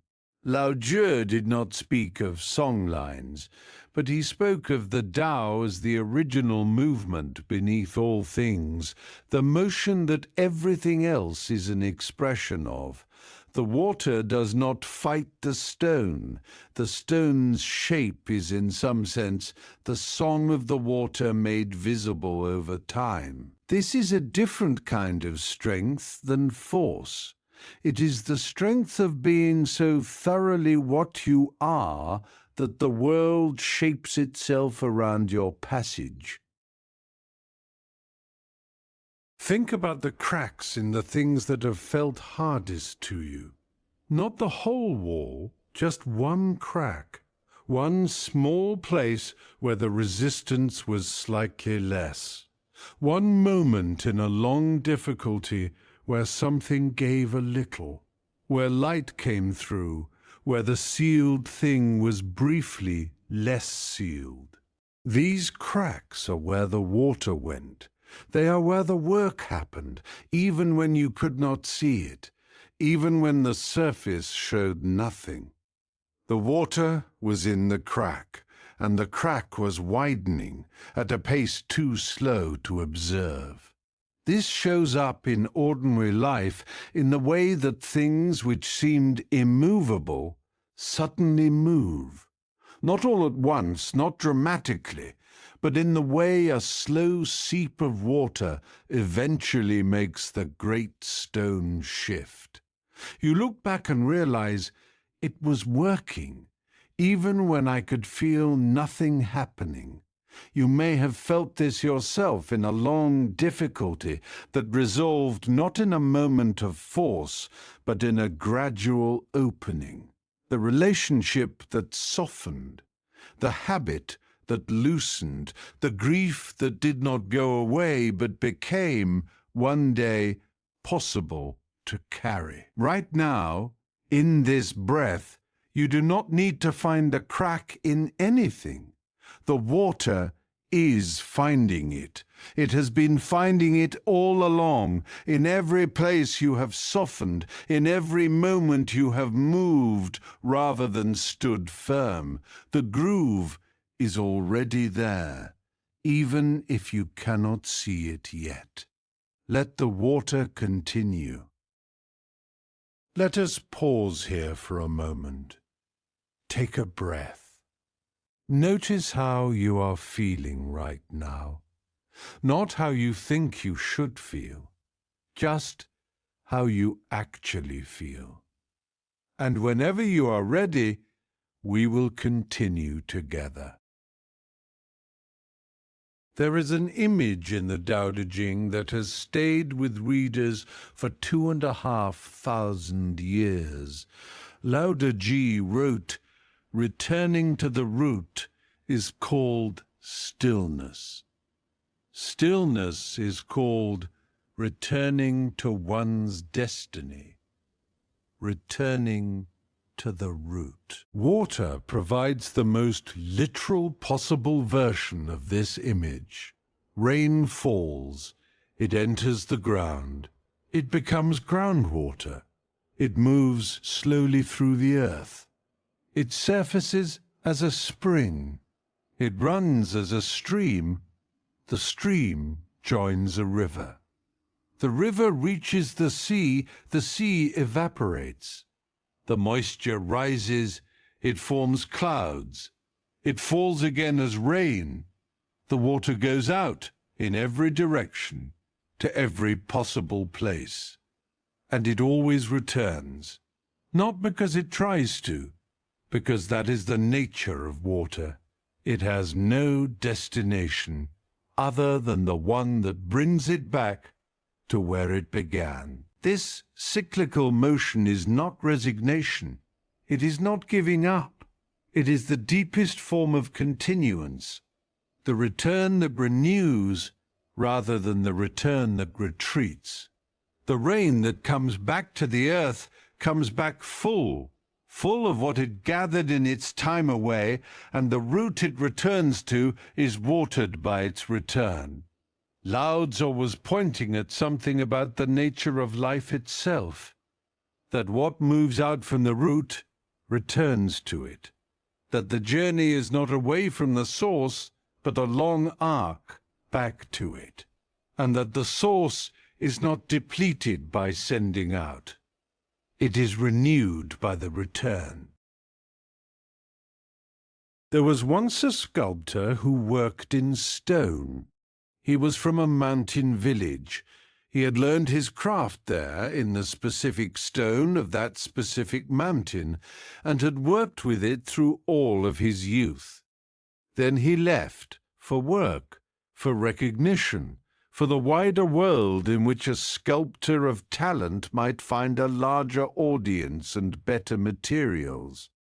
He was successful, not extraordinarily so, but genuinely. His work was collected, discussed, respected in modest circles.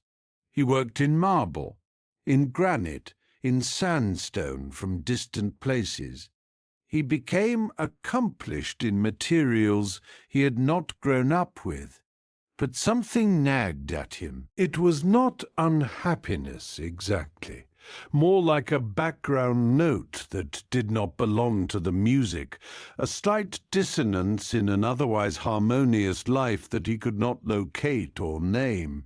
He worked, he travelled, he produced, and throughout all of it, something was not quite settled. He returned to the mountain village in his later years, not with any plan. He simply found himself there, as though his feet had known the way while his mind was occupied with other things. He went to the quarry from which the stone of his youth had come. It was smaller than he remembered. The stone was, he had to concede, inferior by any technical standard to what he now worked with, harder to cut, coarser, less predictable. He sat beside a large fragment that had been split from the face some time recently. He had not brought tools, he had nothing with him. He simply sat with the stone. After a while he placed his hand on it. Something settled in him. A quality he had been carrying as a slight tension for many years, a very fine, very persistent, not quite rightness, simply stopped. He did not know what to do with this. He sat there for a long time. An elderly woman from the village found him and recognized him and came to sit near him. She had known him as a boy. "You came back," she said. "I didn't plan to," he said. "No." She looked at his hand on the stone. "Does it remember you?" The question was so strange that he almost laughed. Then he felt that it was not strange at all. "I think I remember it," he said. "That is the same thing," the old woman said, "from two sides." He stayed through the summer. He borrowed tools. He worked the inferior stone with the techniques he had accumulated over decades away, and found that the two things together produced something he had not been able to produce with either alone, a quality in the work that he could not name, but that he recognized immediately as what had been missing. The root had been there the whole time. He had simply needed to return to it with everything he had carried away. "What made you finally come back?" the old woman asked him near the end of the summer. He thought about it honestly. "I don't know," he said. "I think I just ran out of a way." She nodded as though this made perfect sense. He stayed. That autumn he walked with the old woman to the quarry face and showed her what he was making. She looked at it for a long time without speaking. "You could not have made this before," she said finally. "No," he agreed. "Could you have made it when you left?" He thought about this. "I don't think so. The materials weren't right. I didn't know how to use what was here. And now you do." "Because I learned from everything away," he said, and came back. She looked at the stone in his hands. The techniques he had brought back from distant materials had found something in this stone that neither the techniques alone nor the stone alone could have produced. It was something new, born from the meeting. "The rain that falls on the mountain," the old woman said, "is not the same water that left the sea. It collected things on the way. The cloud is not the sea. The rain is not the cloud." She paused. "But when the river reaches the sea again, it brings everything it gathered, and the sea is slightly different for having received it." He stood at the quarry face for a long time after she had gone. The stone waited. He had a great deal of work left to do. He was not in a hurry. In Mayan cosmology, water and the cycle of return are woven into the deepest structure of time itself. The Mayan calendar, one of the most sophisticated timekeeping systems ever developed, is fundamentally cyclical. Time does not move in a line from past to future. It moves in interlocking circles, each cycle completing and beginning the next, each end being also a beginning. Water, in Mayan understanding, participates in this same cyclical nature. The rain descends. It nourishes the corn, the sacred crop, the flesh of humanity itself in Mayan creation mythology. The corn feeds the people.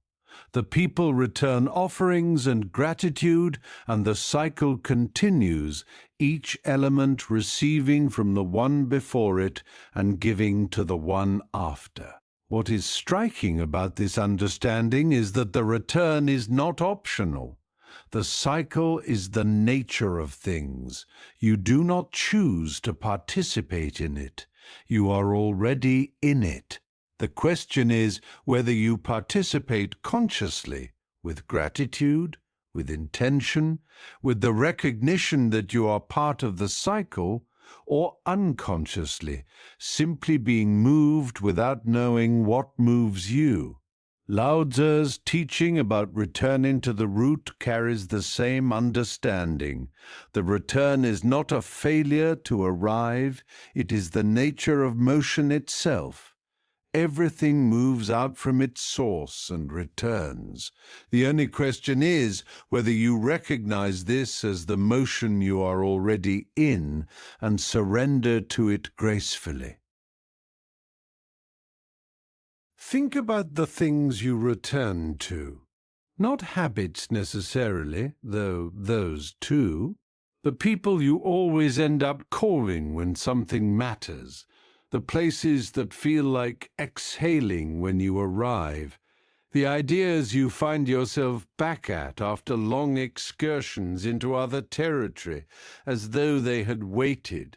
These are your roots, the places the water knows to return to. There is often a feeling of embarrassment about returning, a sense that we should have moved further from where we began, that returning to something is a failure of forward motion. Lao Tzu would find this strange. The rain does not feel ashamed to return to the sea. The seed does not feel diminished to become its tree again. This shows up in ordinary life, in the recurring returns that mark a life. The values you keep rediscovering, the questions you cannot leave alone, the people and places and ways of being that you orbit back to again and again. These are not ruts. They are the groove of your nature, the groove that the water made. Right now, in this moment, you are returning to something you return to every night: rest, stillness. The place beneath the surface where the day's motion quiets. You have been here before, you will come here again, and every time you return you bring everything you carried away. The root receives you. It always does.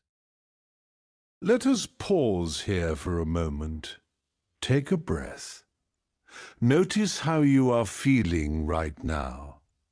Not how you think you should feel, just how you actually feel. And whenever you are ready, we will continue together. Lao Tzu ended his teaching, or very nearly ended it, with this: I have 3 treasures that I hold and cherish. The first is called mercy. The second is called frugality. The third is called not daring to be first. Not daring to be first. This is perhaps the strangest of the 3 treasures for a modern reader. We live in a world that prizes being first. First to market, first to know, first to arrive, first to respond. Lao Tzu listed not first among his highest values. Water is never first. It follows gravity. It goes last, to the lowest place, to the most hidden place, to the place that everyone else has already passed through and moved beyond. And in going last, in going low, it accomplishes what firstness cannot. This is the final face of the water teaching, the strength of the one who does not need to lead, to win, to be seen arriving. The strength of the rain that falls on the turned-away field. The strength of the spring that surfaces in the back of the valley where no road runs.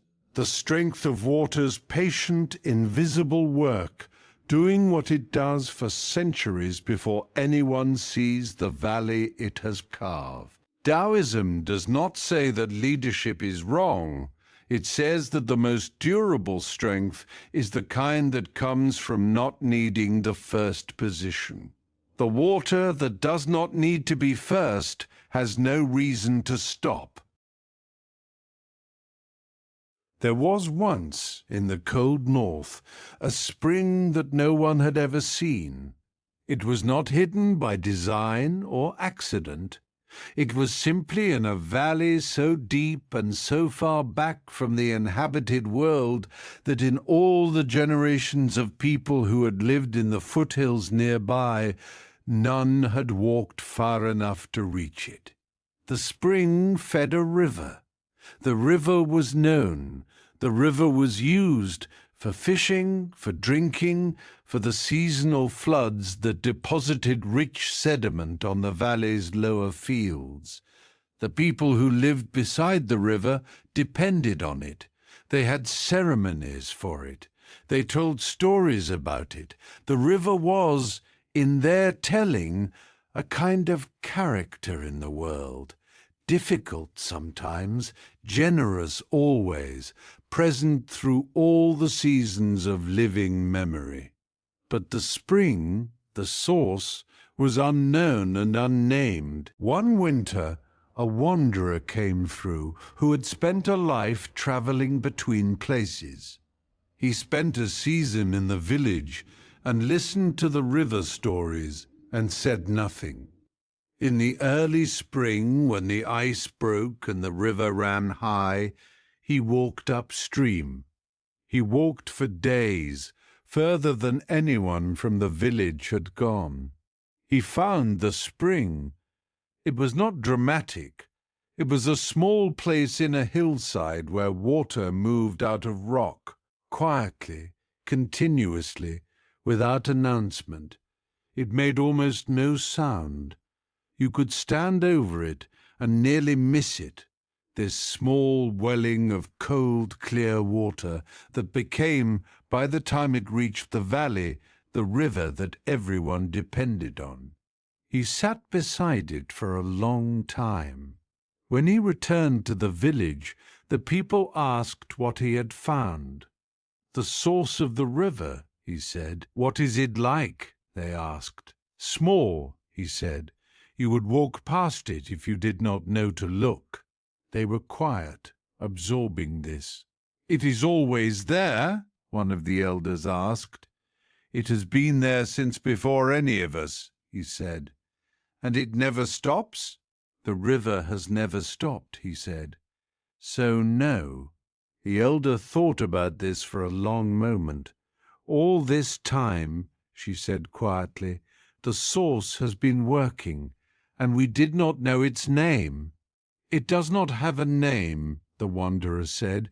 It does not need one. She looked at the river she had known all her life, the river that had given her people everything that water gives. It is not proud, she said, half to herself. No, the wanderer agreed. It is simply the source. It does not need to be seen in order to give. That year, the people began a small ceremony that had not existed before. Not at the river, but facing toward the far valley, toward the place none of them had been.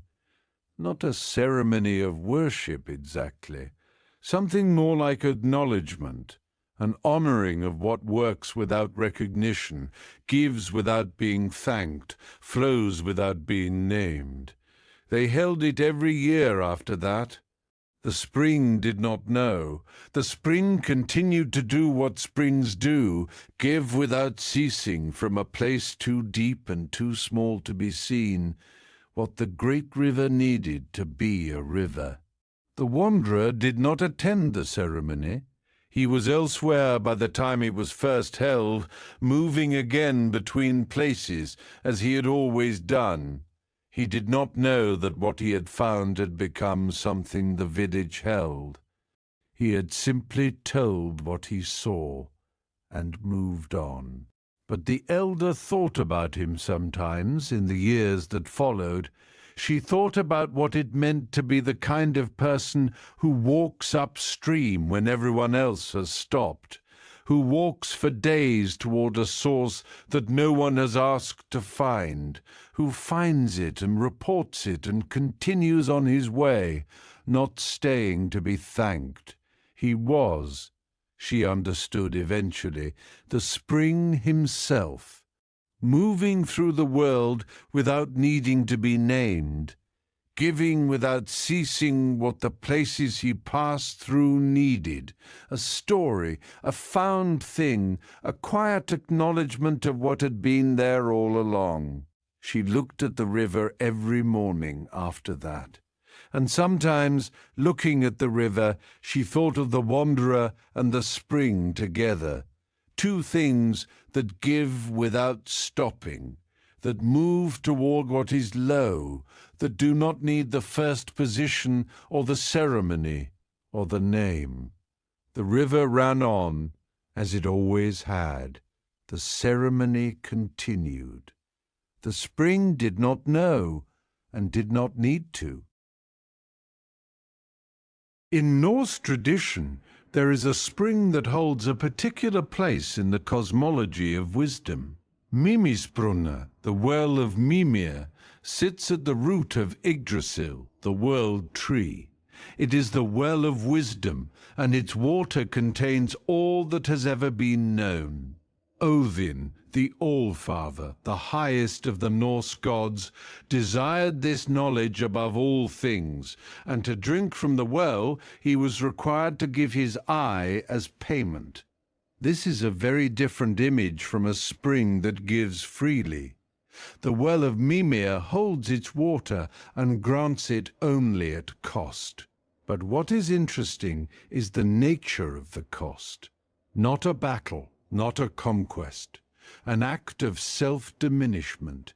The one who drank became literally less, lost part of himself in order to receive the well's gift. The well does not yield to Odin's power.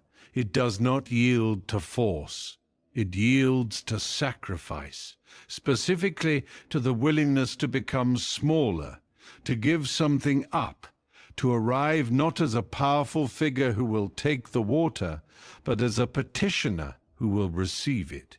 Lao Tzu wrote, "The sage does not contend, therefore no one can contend with them." Odin did not contend with the well. He met its terms. and in meeting its terms, in becoming less, he gained what no amount of force could have taken. This is the oldest understanding of the water teaching. What the spring gives, it gives to those who come without armor, without argument, in the low place of genuine asking. Think about the sources in your own life, not the visible parts, not what is already a river, recognized, named, depended on. The sources, the small, unhurried places where things well up that you might not have named or even noticed. The conversation that costs nothing and returns to you for years. The quiet activity that everyone else considers minor, but that, when you spend time with it, feeds something in you that nothing else quite reaches. The practice so unimpressive looking that you have never mentioned it to anyone, and yet without it, something essential goes unwatered. These are your springs. They work whether you see them or not. They do not need to be first. This shows up in ordinary life in the things we sustain across long spans of time without fanfare, the small constancies that look like nothing from the outside and mean everything from the inside. The letter you always write, the walk you always take, the prayer, or what functions as one, that begins and ends your day. Lao Tzu would say, do not rush these things toward rivers. Let them be what they are, sources, unimpressive, unannounced, permanent. The river already knows what to do with the spring. You do not need to hurry it. Right now, in this moment, you are returning to your source. The body knows how. The breath finds its own depth without being told. The spring does not force itself upward. It simply rises, as it always has, because that is the nature of what it is. Let us pause here for a moment. Take a breath. Notice how you are feeling right now, not how you think you should feel, just how you actually feel. And whenever you are ready, we will continue together. Tonight, we began with water. We began with Lao Tzu's observation that the softest thing in the world is also, over long enough time, the most reshaping. And across these 13 chapters, we let that idea run, the way water runs, finding its level in every low place it could reach. We watched a student and his chisel sit beside a boulder that water had been quietly, invisibly remaking for longer than the village had existed. We stood at a riverbank with a young man and saw an oak uprooted, while a willow returned upright from nearly flat, and learned that it was the roots, not the trunk, that made the difference. We sat with a soldier holding 2 swords, and the quiet question of which kind of blade a life should aspire to be. We poured water into a bowl with a young scholar and learned the difference between the vessel and what it holds, the clay that has decided its shape and the water that has decided nothing yet. We watched a monk discover that the pond does not achieve stillness. It simply is what it is, and the stillness arrives in the absence of fighting. A craftsman showed us the grain in jade that only water and time could follow. A woman at the edge of a bay showed us what it looks like to be so thoroughly yourself that you become the place things flow through. We followed a weaver who used 2 streams without contending with either, and a wayfinder who lay on the deck of a vessel to feel the deep swell that the surface could not tell him. A painter rediscovered the channel she had sealed with too much preparation. A sculptor put his hand on the stone of the mountain he had left and felt, after decades of distance, what the return of the water feels like. And a wanderer found a spring that had been there forever, working in silence, unnamed, not daring to be first. 13 streams, one river. You have been listening tonight perhaps for a long time, long enough that the surface of the day has quieted and something deeper has had room to move. If you have felt that, the slow swell, the low place, the quality of a current that asks nothing of you except to stop forcing, then the teaching arrived. Not because you grasped it, because you were the low place that received it. You are not the things you held today, not the tension in the difficult moment, not the worry about what comes next, not the version of yourself that ran the morning's demands and carried the afternoon's weight. You are not the hardness that got you through. You are the water beneath the hardness. The spring that was there before the difficulty and will be there after. This is the water teaching in the end. Not that you should stop having an edge or stop being able to hold firm when firm is what the moment requires. The tempered blade holds an edge. The tempered person does too. It is that beneath the edge, beneath the firmness, beneath everything you have become good at, there is something that never became anything at all. Something that has been here since before you had a name for yourself. Something that moves the way water moves, not by deciding, but by following the gradient of what is. You do not need to find this tonight. You do not need to remember it or work to keep it or do anything at all to deserve it. It is the source. It was there before you arrived at tonight, and it will be here when tonight is over. You do not need to remember everything you heard tonight. If one moment stayed with you, one phrase, one feeling, the image of a great stone being slowly, invisibly reshaped by something no one thought was strong enough to do it, let that be enough. Let it run wherever it runs. The river does not need the spring to follow it. The spring is already moving.